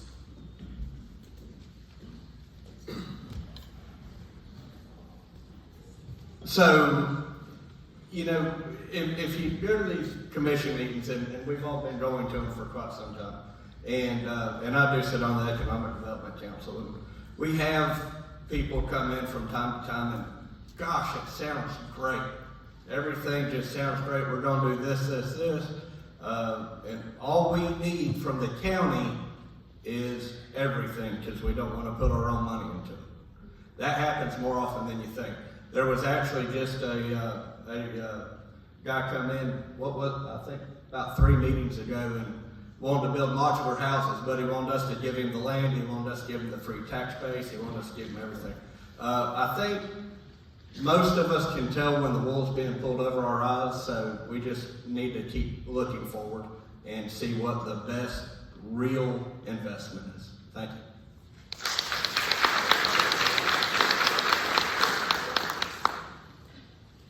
I agree with Jeffrey a lot on some of that. You have to educate yourself. You have to look at what you have in front of you, what's coming in. It's not much different than when you're in business and somebody approaches somebody about being a customer. You got to make sure that customer is going to fit your spot, fit your lanes for logistics, and so forth. We want to bring people in, but we want to do it within reason. And we sure don't want people buying their way in, spending all their money to just get what they want. That's not what we should be doing. We should be looking at what's best for our community what's best for each and every community. We're not just one great big county, we're 5, 6 different sections.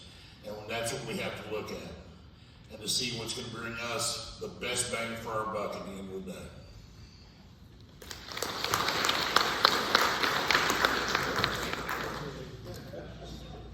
The question's going to be, as I understand the question, the growth's going to come, how are we going to be ready for it? Well, for most of the businesses that we would hope to come here, their biggest complaint is there's no housing. And there's not going to be housing if we don't have a grocery store and we don't have medical facilities. And so it is truly the chicken or the egg. As far as the solution, we need to come up with ideas about how to get the housing. And there's parts of the county, certainly in the northeast part of the county, and certainly over in the Port LaBelle area, the housing is growing there. But there's been some other opportunities that people wanted to develop in areas, and they just don't feel like they got the support from the county. And that needs to change. And the other thing, and we may as well talk about it, it's probably going to come up tonight anyway, is impact fees. If we have had imposed impact fees over the last 3 or 4 years, we would probably have $1 million more in the coffers that we could be using to generate the infrastructure that we're going to need for the residential development and the industrial development. So there's been some missed opportunities, and that's why I was telling you earlier, it's probably a good time to put a businessman on the Board of County Commissioners. Thank you.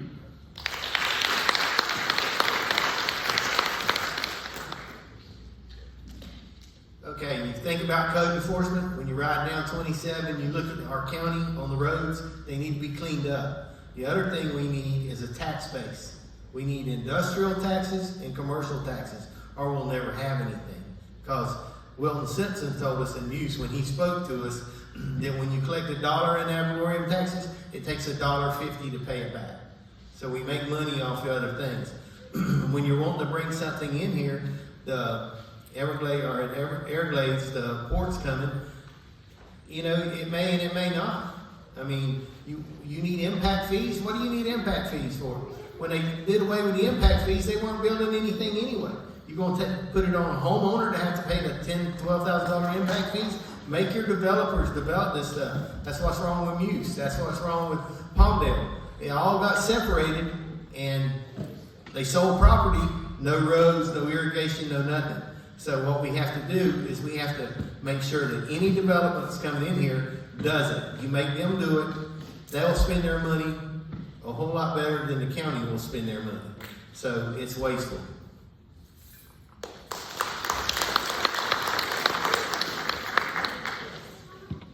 Let me just, like right now, the county's already doing it, because just this development that's going in Buckhead Ridge, it's a pan-unit development. They're paying for all their infrastructure. They're paying for their sewer, they're paying for their water, they're paying for the roads, they're paying for the parks, they're putting their own schools in, they're putting their own grocery store in, they're putting everything in, and that's because our attorney made them do that. So if we could keep bringing developments in like that, so we're gonna get the tax base from this community, and it's not gonna cost the county a dime. They're gonna be on a state highway. Yeah, we're gonna have more traffic for it, but that tax dollars is gonna come back into this county and help improve the services that we have. Impact fees we tried to lay off on because we were trying to get businesses to come here, and we didn't want to put an impact fee on them and run them off. But we see that growth is coming now. The county's got an RFQ out right now to start impact fees again. We have to do a study to make sure that it's lawful to do. So you'll probably be seeing impact fees coming back in as long as the growth keeps coming. And I mean, if growth stops, then we'll take them back off again. But that's the reason we haven't had impact fees. There was no reason to have an impact fee when there was no impacts coming to the county, but it looks like it's on its way, so that's my point. Thank you.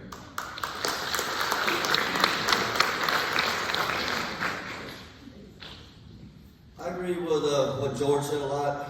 If they're going to develop, they should put the money in. A lot of growth is coming. Buckhead, they mentioned, Port LaBelle's houses are going in like crazy. I'm all for the growth, but if they're coming here, I want to maintain Glades County. I don't want them to come in and change what we got.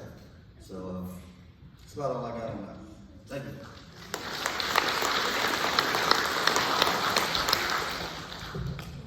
All right, this next question is for Mr. Curtis Clay and Mr. Tico Segato.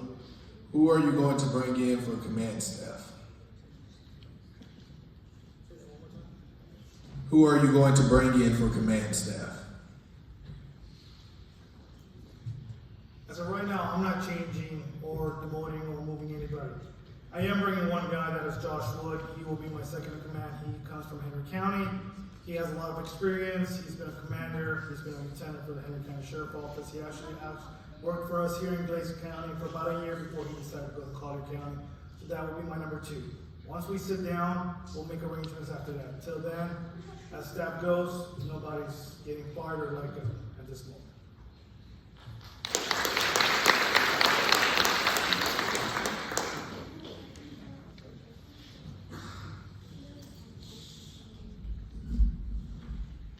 I honestly can't tell you who I'm bringing in because you're not supposed to promise anybody anything when you're running for sheriff. I have some people in mind that I'm looking at, but ultimately I think we have a lot of great employees right here in Glades County. And when I come in and get the forensic audit done and get a chance to actually analyze the employees that we have, I'm pretty confident that we have good employees there, that all they need is good leadership and good training, and they're going to be able to pick right up and do their job.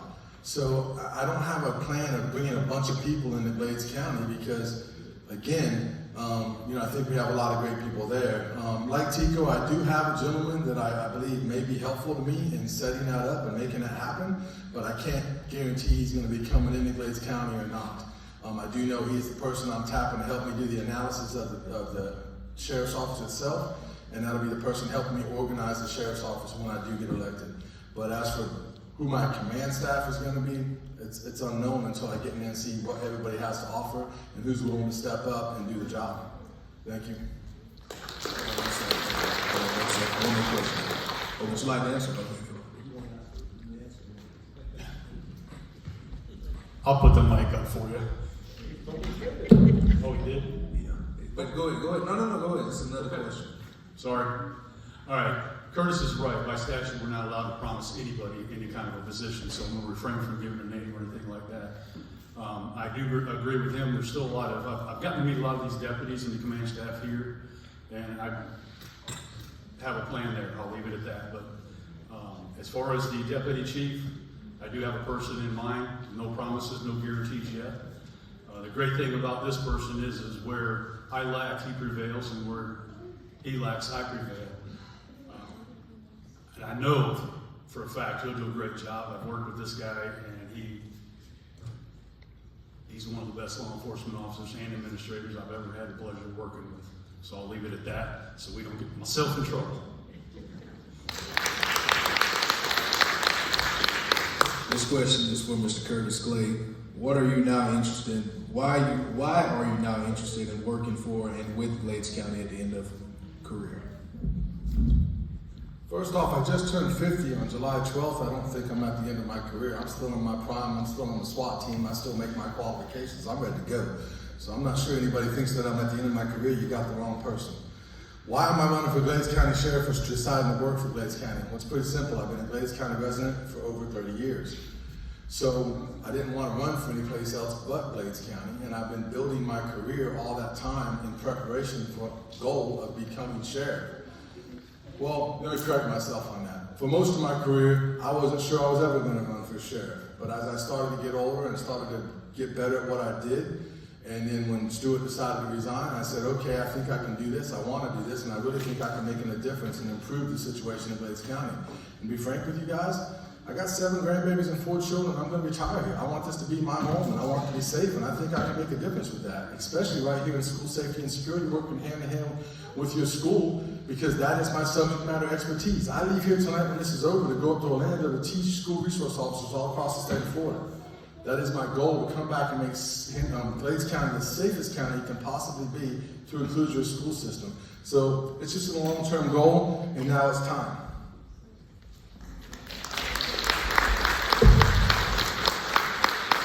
This question is for all the sheriff candidates.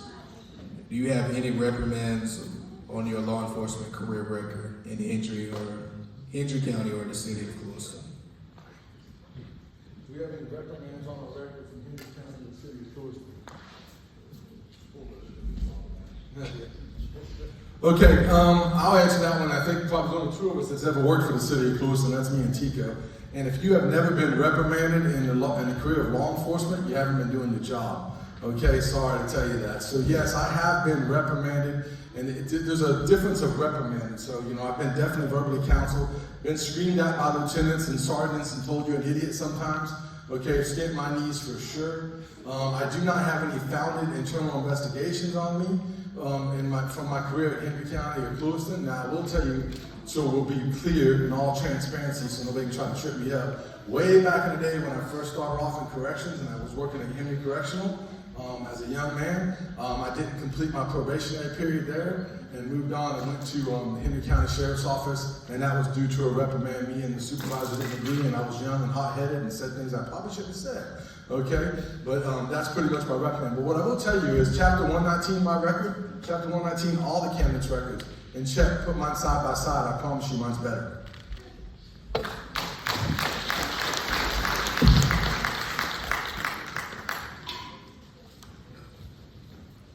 Well, I never worked for Clewiston Police Department. I've been with Henry County, but in my 7 years, yes, I received one reprimand for handing a Nunemaker for Sheriff ball cap to a commander that I thought was my friend. Did I know I was breaking the rule? No. But then I turned around and got a reprimand for it. So that's the one and only. But me, when I make a mistake, one, I own up to it, and I grow from that mistake. I don't let it beat me down. I don't cry about it. I messed up. I own it. Learn from it. Move forward.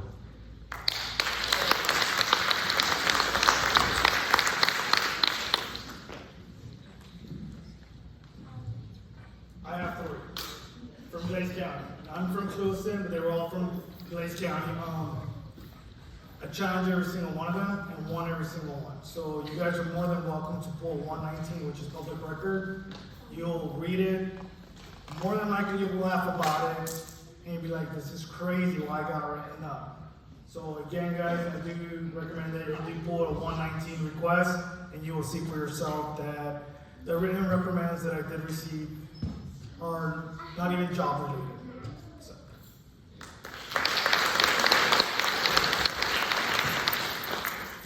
For your information, the questions are read as they are received.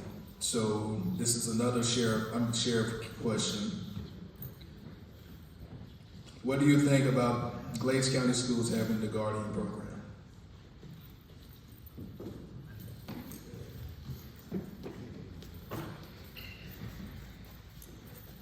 The Guardian program.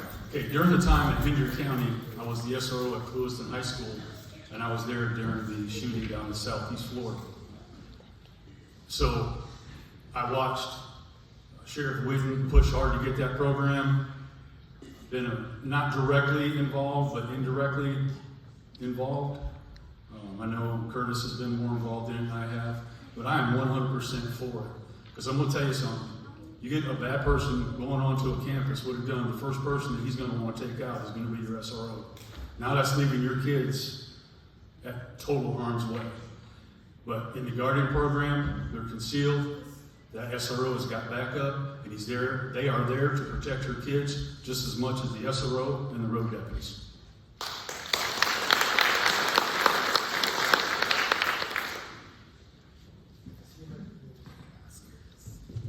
So the Guardian program, I agree with it.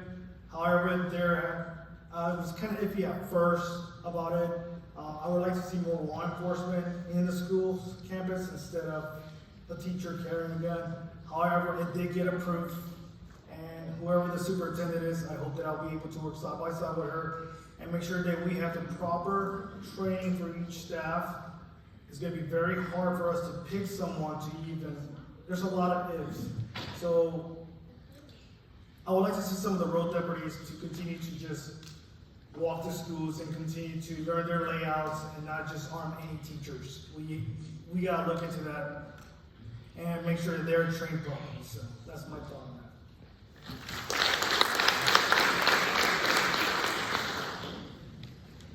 I ain't gonna pick the mic up this time because you keep playing around. All right, Guardian program. First off, I left Clewiston Police Department, went to work for Henry County Sheriff's Office to build the Guardian program. I'm very supportive of the Guardian program. I believe we need to do everything we can possibly do to keep our children safe in the schools. And it's all about the level of training that they get. The National School Safety Council only endorses My Guardian program, and they're a very liberal school safety council, but I'm telling you, they know the way we train our deputies or our guardians in Henry County Sheriff's Office, and they endorse it. I get so frustrated. I'm passionate about this program. So let me tell you something. It's all about what you choose to train on. You sit out here and tell me you don't have people in Glades County that work in your school system that you can trust to carry a firearm. I tell you, you're wrong. Your new elementary principal, Mr. Thomas, is a retired Navy veteran and is well capable of carrying a firearm and protecting your babies. In fact, when you had an inmate get loose from your jail and jump your fence, it was not your SRO that chased that bad boy person. It was your assistant principal at Clewiston Middle High School that chased that person off of this campus. So I'm telling you that you can put more cops on campus, but it costs you almost twice what it costs you to put a Guardian program in place. And most of these people that you put in Guardian programs are already mentoring to your students, and they don't know that they have a firearm. You do it at a concealed carry, and it's all about the training. And when they're trained properly, it's a safe thing to do. And you, as a citizen of Glades County, get to choose what type of program you want from your school district, and then me, as your sheriff training, I will not volunteer. Thank you, sir.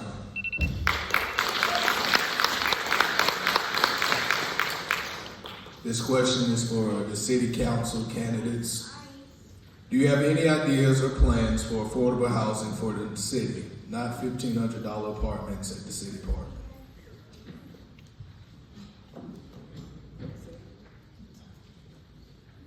Do you have any ideas or plans for affordable housing for the city, not $1,500 apartments at the city park?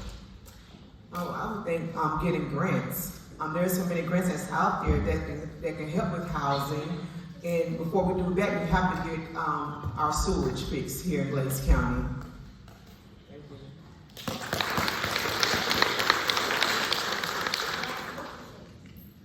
Can you read the question one more time, please? Do you have any ideas or plans for affordable housing for the city, not $1,500 apartments at the city park?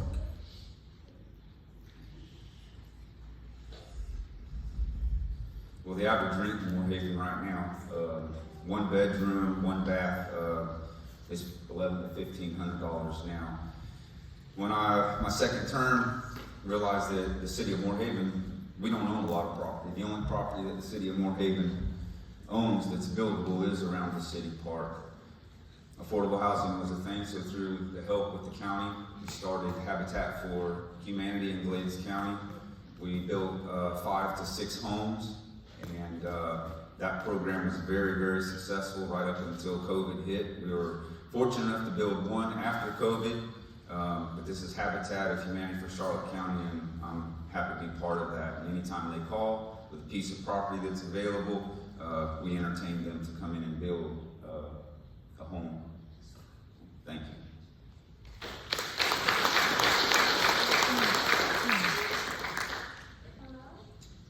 All right, this question is for all of the commissioner candidates.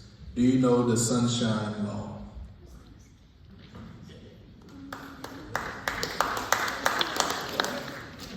Sure do. We use it on the mosquito control department in Buckhead Ridge, and it needs to be upheld all the way through by every political office, because if it's not, it can influence the votes where they won't even have discussion. They can just vote, yay, yay, yay.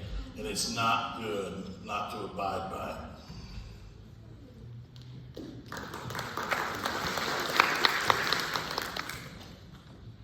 The answer to your question is yes. I understand the Florida Sunshine Law, and there's a lot about being a county commissioner I'll learn as I go, I suppose. But in the last many years of pursuing projects all over the state of Florida with commercial construction qualification-based selection, I have sat in school board meetings, I have sat in county commission meetings, and seriously for the last 25 years. And an awful lot of that rubs off on you. And plus, it's right there. I had alleged earlier there's a lot of state statutes that aren't being complied with here in Glades County with the Board of County Commissioners, and certainly abiding by the Sunshine Laws is a fundamental. Thank you.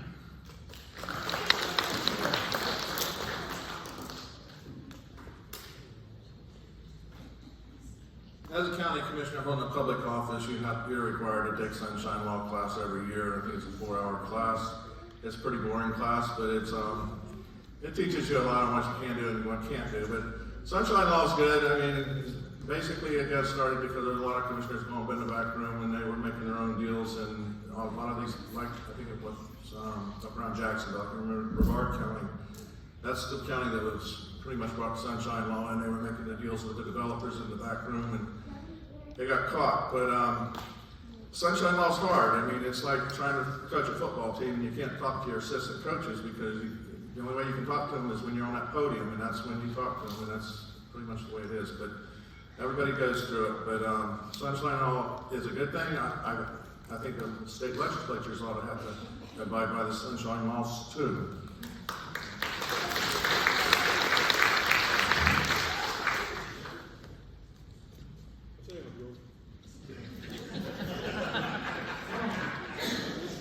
You know, if you're in politics, you know what the sunshine law is. You can't talk to each other about it. You know, you can go somewhere, you can't talk about business. I mean, that's pretty simple.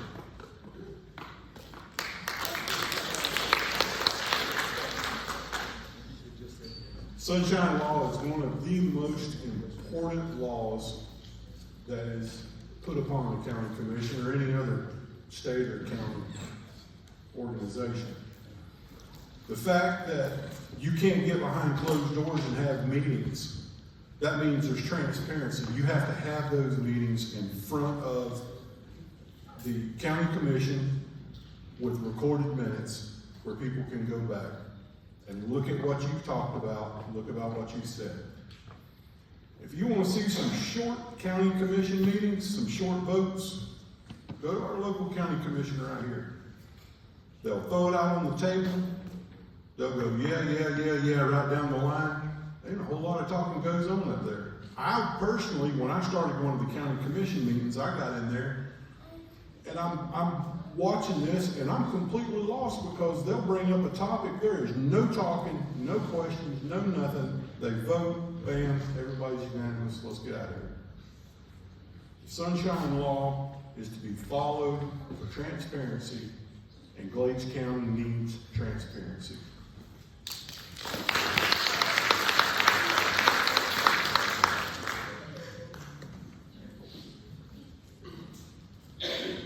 I can echo every sentiment that everybody's said up here so far. I have served on the planning and zoning board, so yes, we have had to follow sunshine law. On a side note, so at the commission meetings and at planning and zoning meetings, you're given an agenda before the meeting. They just don't give it to you right then. So these commissioners and us planning and zoning people, directors, we do have time to study them, so we know how we're going to vote when we walk in. It's not all a total surprise to us.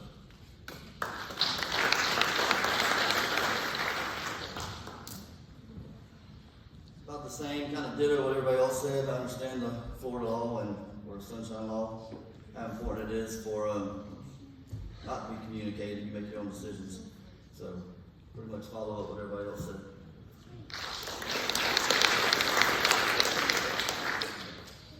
All right, this question is for Ms. Carrie West. How can you claim you are for Glades County Schools when your kids attend inter-county schools?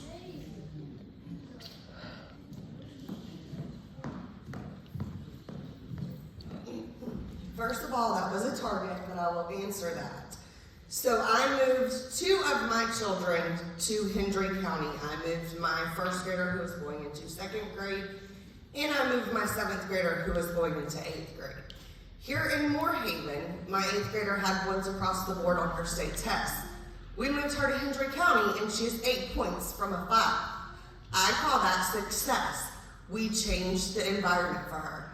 Same thing with my 7-year-old. She has a 504. She has behavioral therapy problems. Those were not being met. So I moved her to where it is best for her needs to be met. Also, I am currently finishing a teaching degree in ESC, and I work in an ESC life skills classroom, which is what I want to be certified in. Thank you.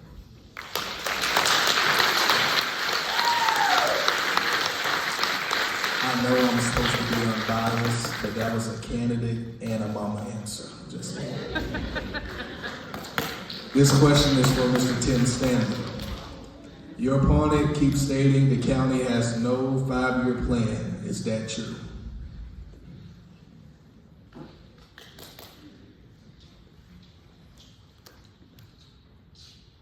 It's not exactly true. We do have a 5-year plan.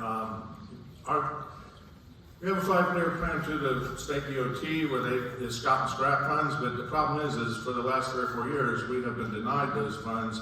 So it throws the plan off. Our Chief Branch has a 5-year plan on the roads that are supposed to be paved and when they're supposed to be paved. We've just been a little slack in getting them done with the COVID epidemic and not having a county manager for any consistency. Every time that we've had to try to do something in the past, we had to go through the county attorney and it just delayed the job. So there is a 5-year plan, but it just hasn't been followed.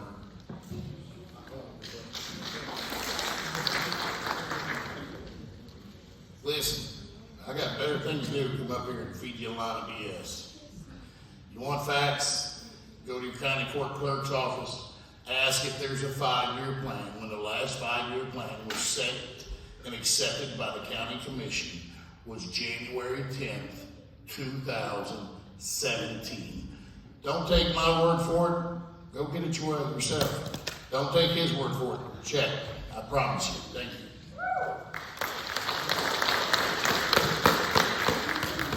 This question is for all of the candidates, more specifically the city council. What have you done for Glades County before this election? I'll take it. For some reason, I knew this question was going to come up, so I'm not the person to brag or talk about my accolades, but to answer that question, I am Marine Toys for Top Coordinator for Glades County. I make sure that kids in Glades County get toys for Christmas. This is my 2nd year doing that.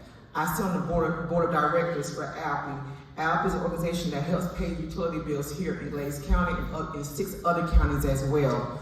I'm also on the board of directors for Urban Coalition of Fort Myers, help get fundings for school readiness and VPK programs for the schools. I'm Vice President for Terry Booster Club, Vice President Washington Park Community Association. I also volunteer with American Red Cross. I host annual Back to School Supply Drive, and I am also this year the founder of CrossFit Kids Summer Camp. Also, I am the overseer for Harry Chapman Mobile Food Drive here in Glades County. Those are what I do for Glades County. Thank you.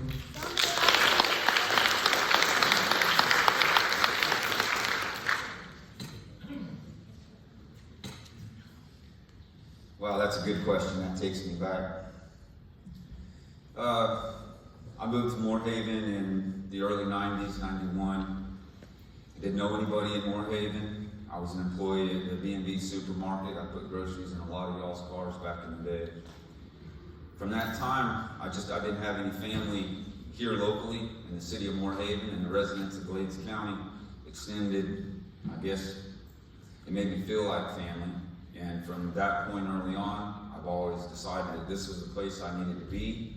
I needed to give back to my community the way the community had given to me when I was in a younger age.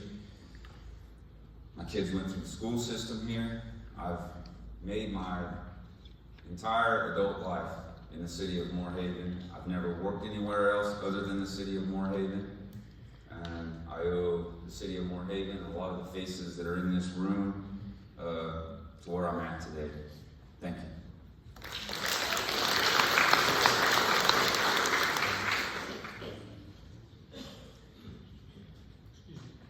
Point of order, was that for all of the candidates? Yes, it was for all the candidates, but it was specifically for the city council. So.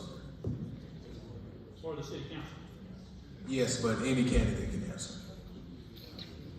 Well, I can tell you, if our friends from Muse were here, they would line up and tell you all of the things that I've tried to do for that community out there. But more importantly, I have taken my cause county-wide in trying to educate people all the way from Buckhead Ridge back to Port LaBelle and what have you. And I mentioned it earlier about the money that we're throwing away on State Road 74. A few months ago, we spent $184,000 out there just patching a road, less than a half a mile or so of actual patch job. And at the same time, they are still considering allowing mines to access county roads. And so if you want to be an activist and you latch onto something, take it countywide, educate everybody in the county, and let them stand with you to stand against things that aren't good. My wife Robin and I have contributed to probably 30 different types of fundraisers, not just being somebody's auctioneer on a Saturday evening, but we have financially contributed to many fundraisers and whatever, and I'm glad I was able to answer this question. Thank you.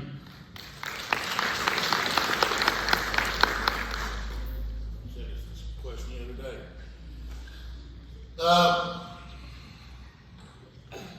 I do a lot in Glades County. I volunteer a lot, and so I'm not going to go into it. Just come hang out with me on Memorial Day every year at Auditorium Cemetery, 11/11/11 at Auditorium Cemetery. Veterans Day at the O'Connor Building on the Republican Executive Committee, which happens to be the only Republican Executive Committee in the state of Florida out of 67 that puts on a free Veterans Day dinner for every veteran and their spouse. The only one in the state.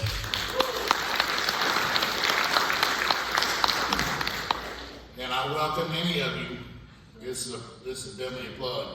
Be at Ortona Cemetery this Saturday before Christmas. Help us lay wreaths to the veterans for Wreaths Across America. That's probably the most proud thing I can do. If you told me right now I had to pick between county commissioner and chairman of the Wreaths Across America, I'd walk my tail off that stage and stay with Wreaths Across America because that's where my passion is. It's in the veterans. I don't like to talk about it. I don't need the props for it. I don't do it for any other reason except I want to do it and I believe in that.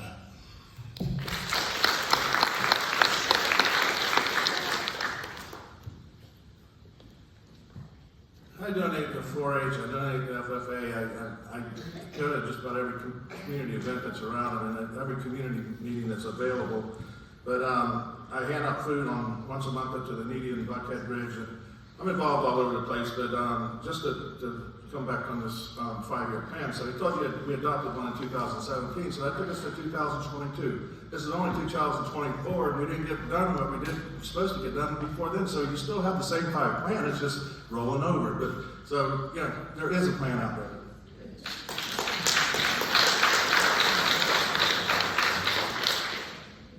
So, how many of us, I'm looking over here at this section right here, have been flipping pancakes at 5 in the morning at City Park? Yeah, we all have. So, and at 3 o'clock in the morning, starting the barbecue grill for the Sour Orange Festival. There we go. So, every one of us up here has done something for Glades County. Every one of us up here is involved in some sort of way.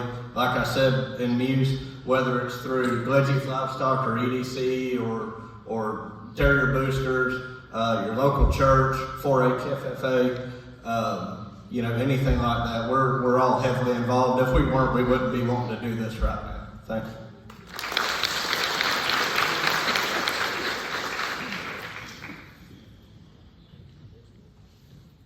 Just want to take a quick chance to clear it up. So when you're in law enforcement is not a 8-hour job. It is a all-day, every-day, 24-hour job. So if you're working for law enforcement, you are involved in your community knee-deep. So I got to be honest with you. Before I went to the school district job and started looking at running for sheriff in Glades County, I was at everything you could think of in Henry County because that was my job. I've taught high school. I've taught it for over 20 years, I believe it is now. Okay, I've coached wrestling for over 30 years. I've been the president of the Pop Warner Association. I'm the director of the Henry County Wrestling Club right now. You name it. I was the director of FPSA, which is a statewide organization helping the kids. But during Chattanooga, we were pretty much getting ready for an event over in Henry County. And you're out at the youth events in Henry County because you're working for the agency that you work for. So I hope you don't hold that against me. The only other way I can say this is that my grandbabies, I financially support the heck out of your programs by paying for all the little fundraisers that come along. And I eat more cakes and cookies, hence why I'm fat, people, okay? So I support you all by eating your sweets. Thank you.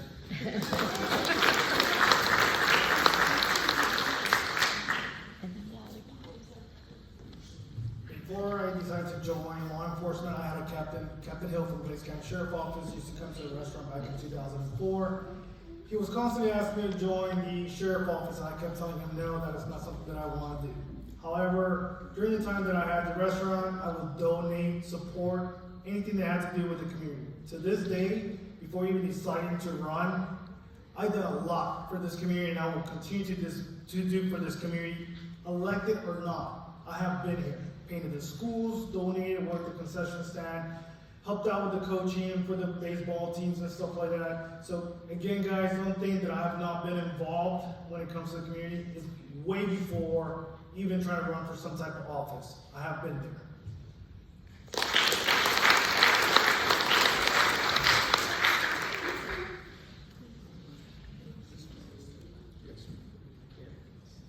In the past, I've worked for Glades County School Board as a supervisor transportation, and I drove a lot of trips during my almost 3 years, I guess, and did whatever I had to do because we didn't have any drivers at the time. But as for the city council, since I've been elected, for those that didn't have a license to drive, they had the opportunity to come work for the city of Moorhaven. Thank you. Mr. Bryant, he was right before you.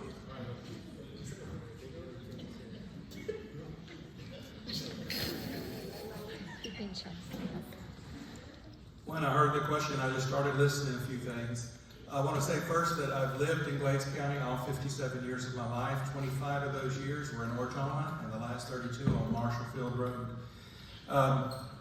One of the things I did is early in my career, somebody decided, a Bible salesman was going through Ortona, and he heard people talk about me, and he said, if you go teach GED at night, these people will go because they listen to you. So one of my greatest accomplishments that I was so proud of was that about 12 people started coming to the fire department, and I taught them, and every completer, now that's important, every completer passed their GED. That motivated me. That was in the early, that was 1990, 91. I started doing more. As a member of church, I've done things that have helped in the community. Cane grinding. I got to tell you, I'm an only child, so when my parents got involved in cane grinding, my dad started it. That means I have to do whatever he says. And I did. So I made syrup. Without the 4 years that I was away at college, I did not make syrup. But for over 34 years, if you were to add it all up, I made syrup every year to help the fire department. I flipped over 10,000 pancakes to help the fire department. That was my job. The Barbara Olbeck Scholarship, I'm the chairperson of that. It's a 3-person committee, and we've awarded over $25,000 in the last 7 years. Thank you. We'll take one more. Do you want to answer? Yes, sir. You be the last one. I really don't know where to begin, but I just go back probably in the early 2000s when I used to volunteer my time as a rodeo time and bullfighter at Moorhaven for the high school and junior rodeo. Till I got older, wiser, and a little heavier, and probably slower than the bulls were. So then I decided I would do rib cook-offs.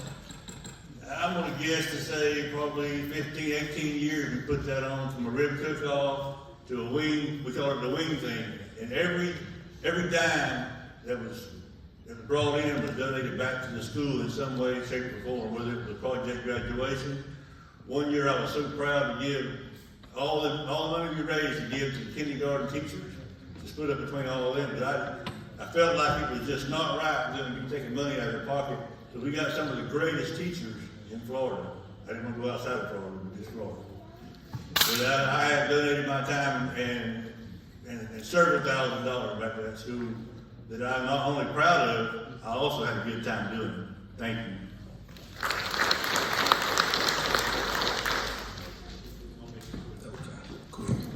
I'll make it quick because it's getting late. I've done a lot of things for my community throughout my entire adult life, starting from the age of 17, but I have 3 things that are my passion. One is my church. I currently hold 3 director titles. One is the grounds director, building director, and music director. The church asked me to do that because one, back in my younger day, I owned a lawn service for 7 years, so I understand grass and I understand how to fix mowers too.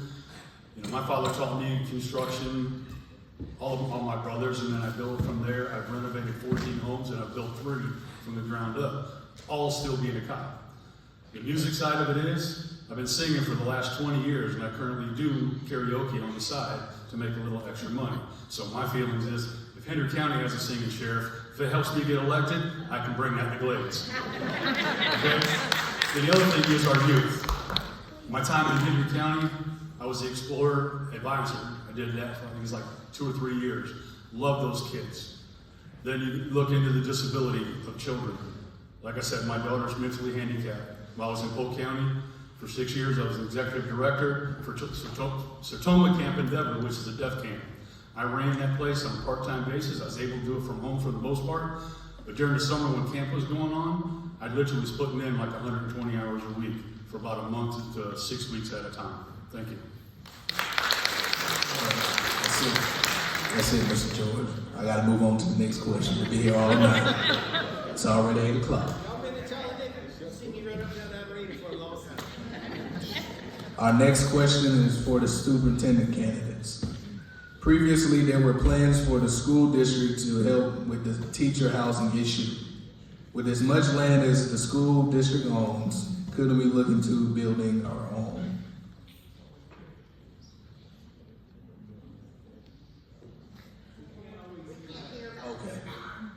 Okay.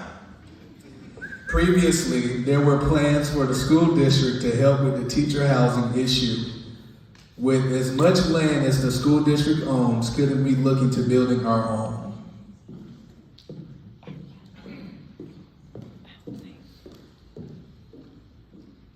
So it's very important that we have housing for our staff members, not just for the school district, but for firefighters and police and public service workers.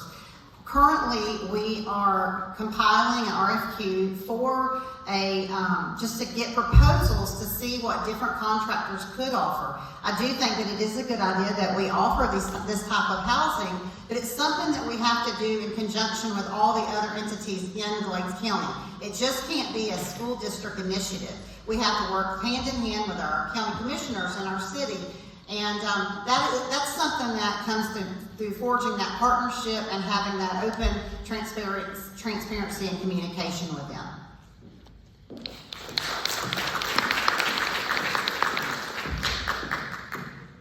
All right, Dr. Barfield, one more question for you. What are the few reasons the new Moravian Elementary School site location was selected with no prior land prep, Child and Nigger Festivals issues, and necessity of sewer, water, and electricity hookup, etc.?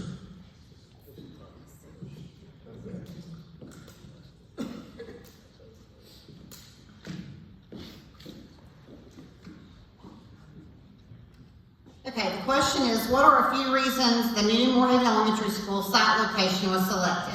Well, and I'm going to break this question down there's multiple questions in this one question. The reason that it was selected, we had 4 sites that we were able to choose from. One was what we consider, which is the site that was selected, is the Chalanika, what everyone's saying, the Chalanika grounds. It's not actually where the Chalanika Festival is held. It was about 50 feet of that property, but it's the property behind where the Chalanika ground was are. The other 3 sites, one was the varsity baseball field, one was a city softball and baseball field, and the other was the current site. When we received special facilities funding from the state of Florida, we were given $52 million. The state only gives you a certain amount, and you have to spend that money based on many, many things. We had to not only take down the elementary school that is currently there, but we had to build another one, and we had to make sure that learning was not interrupted during that time. Now, since the shooting down in Parkland, a lot of things have changed as far as state safety laws, safety issues. We felt that it was in best interest for our students to go to a site where they wouldn't have to worry about the construction work and that it was less interruptive for them. So putting it at the Challenger grounds was something that we felt was the best interest of the students. With no prior land prep, Challenger Festival issued a necessity of sewer, water, electric hookup, etc. And the site that we chose is the perfect place because there is no current structure on the land, and the Challenger Festival is not going to be interfered with at all. And as far as sewer, water, and electric hookup, that also is intuitive of all of the grant money that we got. That money will be spent to be able to bring the city electric hookup, sewer, all of that to the school district.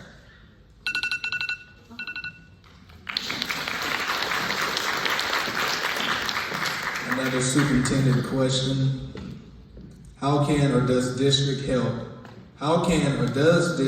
admin and teachers encourage parent involvement at the schools?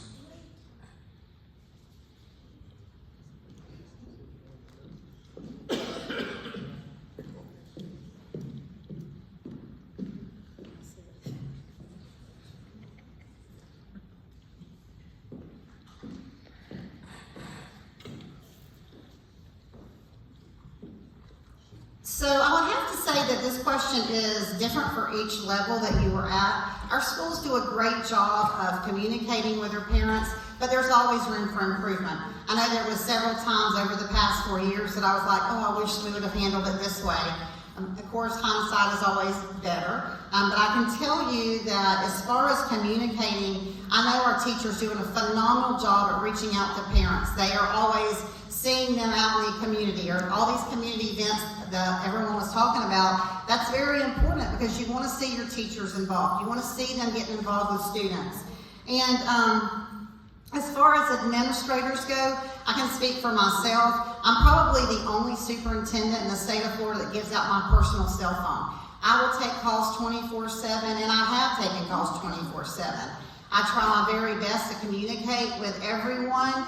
I'm working up in my office, and if anyone goes by late at night and they'll see me at my office, I work crazy hours because I really feel like trying to make myself accessible to the public is very important, because I don't want any parent to say, well, I wasn't able to speak to Dr. Barfield. However, in saying that, let me also add, there is a line of communication that needs to be followed. Every problem that happens in the school district doesn't need to come to the superintendent. There needs to give that opportunity to the teacher, and then it needs to go to the principal, and then if your problem is not settled, then it needs to go to the superintendent. But I think, thank you.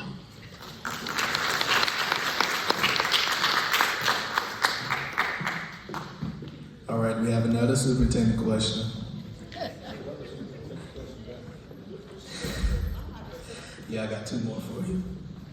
West Glades continues year after year to excel and perform at such a high level. Why hasn't Moorhaven Elementary School and Middle High School experienced the same level of success?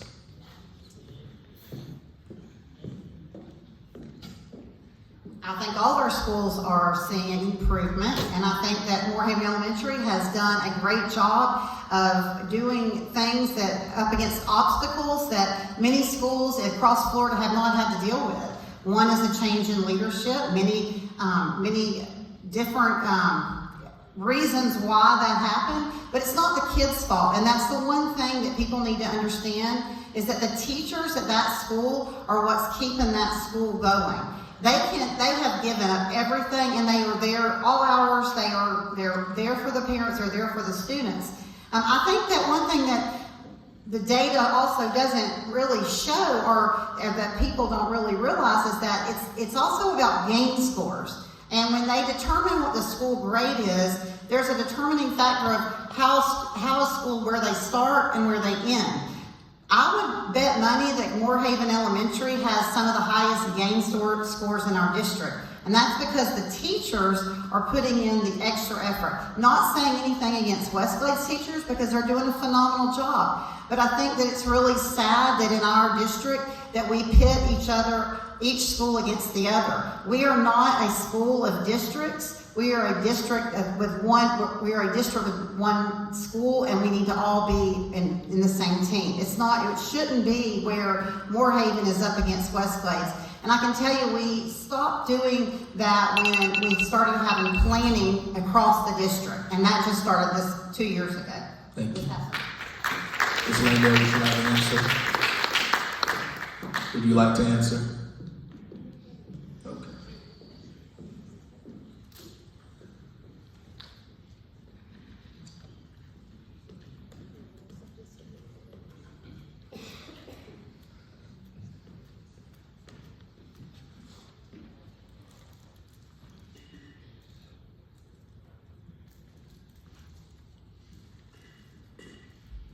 I think I'm gonna talk about when I was at Moorhaven Elementary School, and I was also at the high school for a little bit.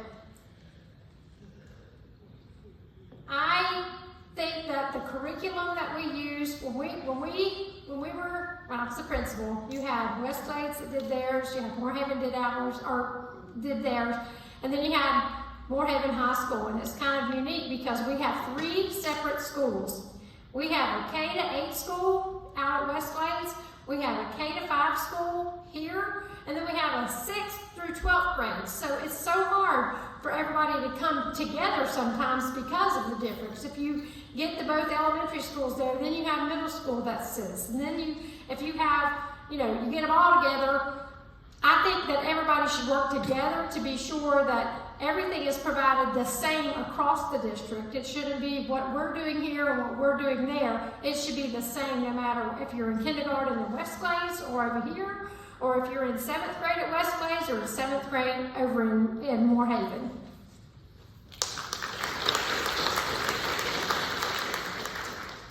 Another superintendent question.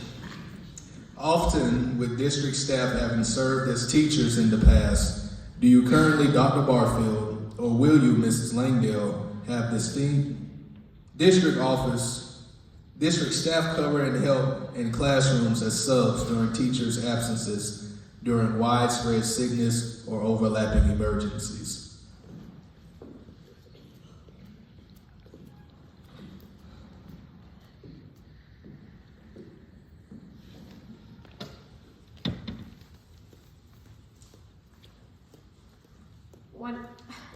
When I was a teacher, I helped plan for everybody to take tests. We had a lot of kids that had to take tests individually.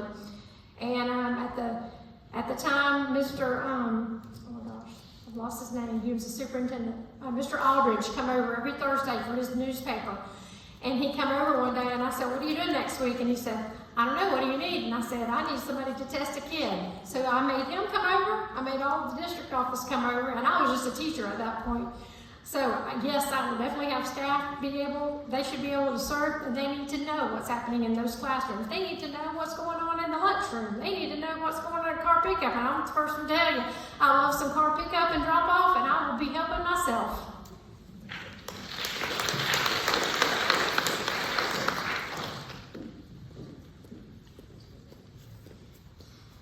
Okay, so absolutely, I think it's very important, and you have to lead by example, and my district office staff has done that. This past year and in years past, we've worked cafeteria. We have been walking through classrooms, and the teacher said, "Can you watch my classroom?" I think that it's very important that those teachers are there. One of the things that I can tell you I did the first year of being as superintendent was I actually taught a class. And that was a very interesting endeavor, but because I wanted to show that I was able to do the same things that I was asking of the teachers. As far as widespread sickness or overlapping emergencies, I think it's important that we all pull together, and definitely, yes, I would have my district staff or continue to have my district staff do so, and that's really the only thing I can say about that.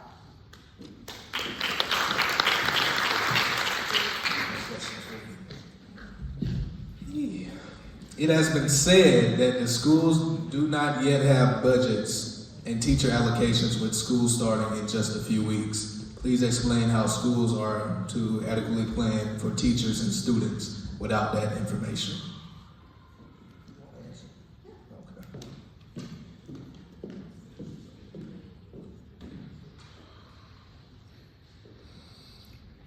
So one of the things that was probably most difficult for me when I became superintendent was the way Glades County did their budgeting. And it's something that there's not one right way. I was used to doing it through DRA allocations. Glades County does it differently.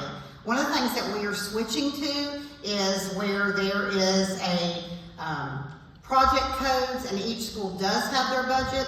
So as far as allocations with school starting in a few weeks, I know that the principals have all been given their staffing, and there will be some tweaks, but not very much.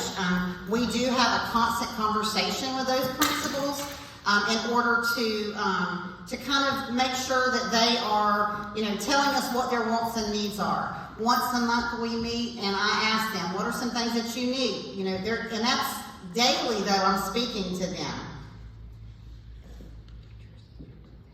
And as far as students' needs, we have a projected number that we utilize, there's a base student allocation that all schools in Florida get, and we look at our budget and we use that base student allocation to decide how we're going to spend the monies. We try to be equitable, but different programs cost different things, so you have to be very cautious of how you spend that money, but that is how we use our allocation funding sources.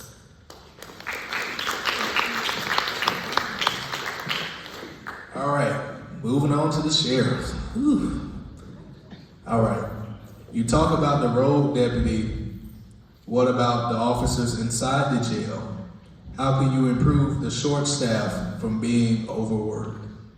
Any sheriff candidate?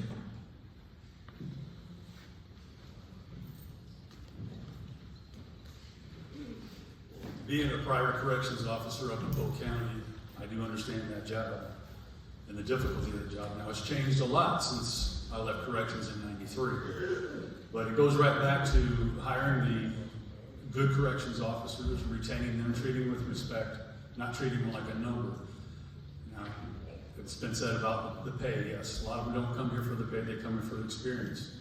And when you sit there and tell them they're treated more like family, not just a number, your chances of retaining them is going to be a little bit better. I've been experiencing that down here in Henry County, and it's actually working. So, proper training, the right person for the job, and treat them with respect.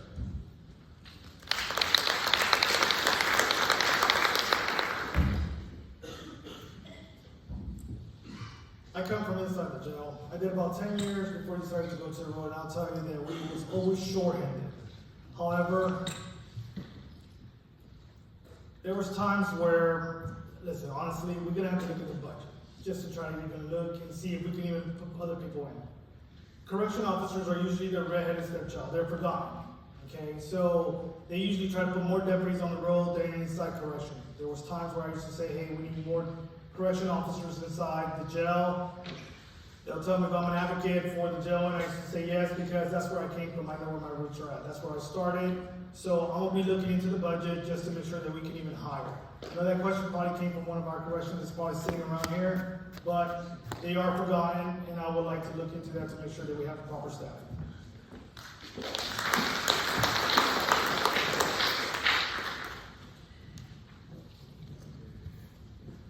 Being a certified correction officer, I can tell you there's state guidelines and laws that tell you what the minimum standards are, the minimum occupancy you need to have a correction officer versus inmate. So first you have to look at that and make sure you're meeting those minimum standards. And I will tell you those minimum standards are sad. So from there you're going to want to build up. And you need to understand that as the sheriff of Glades County, you are not responsible for the correction division. It's really a county issue, and the sheriff has chosen to take that on for the county. That being said, we need county commissioners that need to understand the situation the sheriff is in and help him properly man that division because it's unsafe for the employees there. And that's why you had your escape, and that's why you've had employees get hurt. And you also have to make sure your equipment is properly working. It comes simply down to going in and having a managed budget.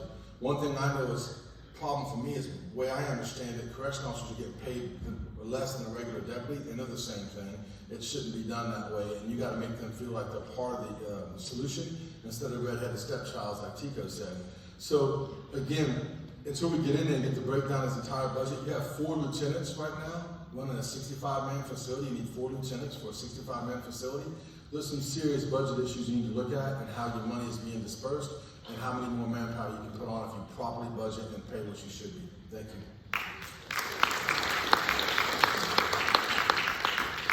Another question for the sheriff candidates. Recently, there was an incident where a group of people trespassed on my private property without permission.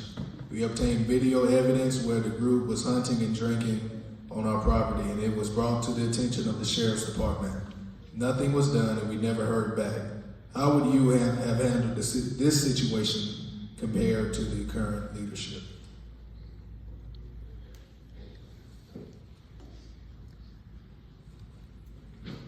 So I can't speak on behalf of what had occurred. However, if we have some kind of evidence showing that there's somebody on that property and you let them know that they're not supposed to be there, you want them off, and they refuse to leave, then you call sheriff office, we step in and then actually do a trespass on behalf of the owner who owns the property. If they're not there, we'll do it on behalf of the caretaker and stuff. However, again, I can't tell you what had occurred, but if they have physical evidence, then they should have been trespassed or arrested from that property and removed.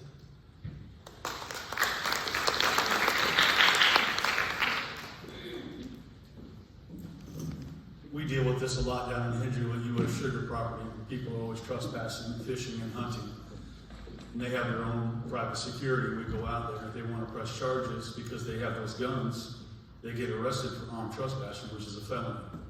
If it's just simple trespassing, then they can get arrested for simple trespassing.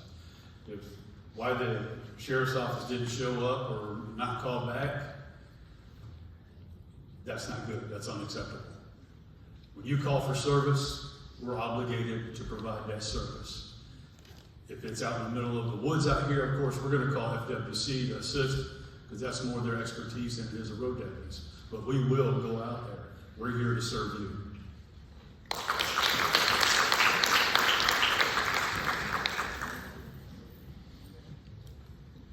And you can try to Monday morning quarterback and beat that one up all day long without knowing the information. I'm not going to do that. What I will tell you is leadership. Bottom line, leadership.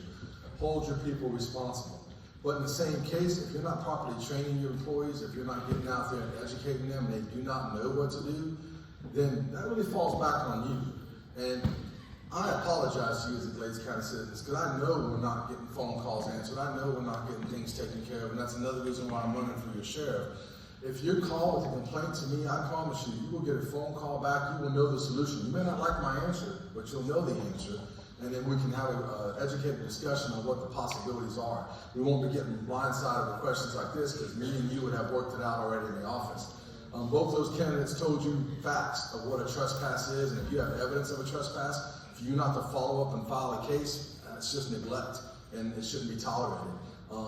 I will tell you, I've had a couple of times with your deputies that I've talked to them and they thought they were doing the right thing because they just didn't know the statute or what the right thing is. And it's kind of hard for them to learn that when the people that are in charge of them don't know it either. So education, leadership, it solves all those problems. And then also transparency, having those conversations, making sure everybody knows what's going on and being clear, not scared to say, hey, my deputy made a mistake, I fixed it, thank you. All right, this is our last question for tonight. Comments of this is for the superintendent candidate, sorry. Comments of homegrown teachers have been run out of the county. Why would these staff members have left? Does them not being certified have anything to do with them leaving?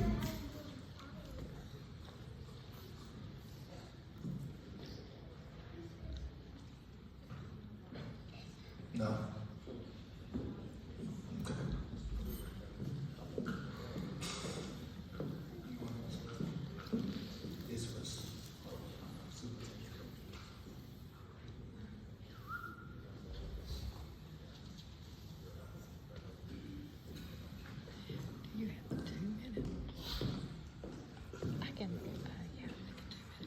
So I don't know of anyone that's been, quote, run out of our county, but here's how I'm going to address the issue of the employees that have left in the past 4 years. I can tell you that if we do what we've always done, we're going to get what we've always got. And if you look at what we've done in the past couple of years, we're making improvement in our school district. I can tell you that it's important for me that to have homegrown teachers, but it's also important to me to have the most certified and most educated teachers standing in front of your students. I want every child to have the opportunity to have the very best educator in front of them. And I want to say also that I know that the certification issue has come up, and we've talked about the fact that there's been double the amount of teachers that have left the district since my predecessor. And the truth of the matter is that is not correct. And I think it's the way that we document our teachers and our staff members. We document substitute teachers. It never was documented before. And I have in my hand something I want to share with Ms. Langdale, because I know that she's not looking for something to tear down the school district. She's never done that. But I think what she wants to do is she wants to spread the word about what's great's happening in Glades County, as I do. And I think knowing the facts is part of it. When you're living it and you're there every day and you're seeing what's happening, you know the truth. So I think that just getting the word out that people aren't being ran out. And there's a lot less people leaving and a lot more people coming in. Currently, Glades County only has 3 instructional openings for the whole district right now. And that's unheard of across the state of Florida. So as far as getting ran out of town, I don't know of anybody getting ran out except when I'm running out this evening when I get home to get something to eat. So that's it.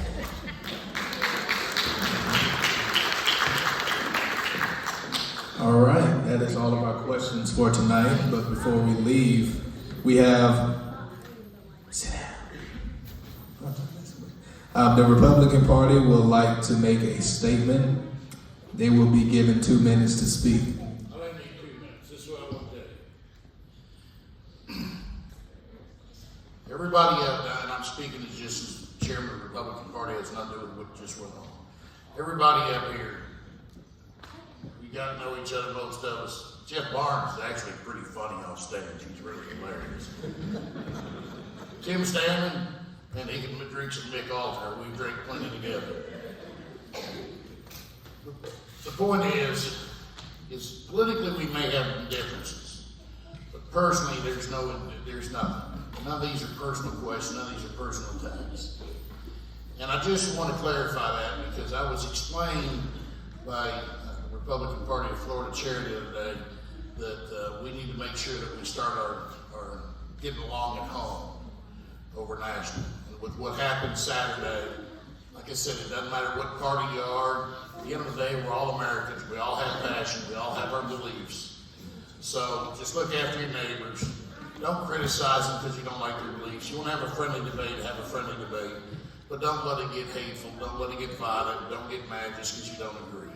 We do have a First Amendment right. And thank God we have that. And that's all we want to say to the Republican Party.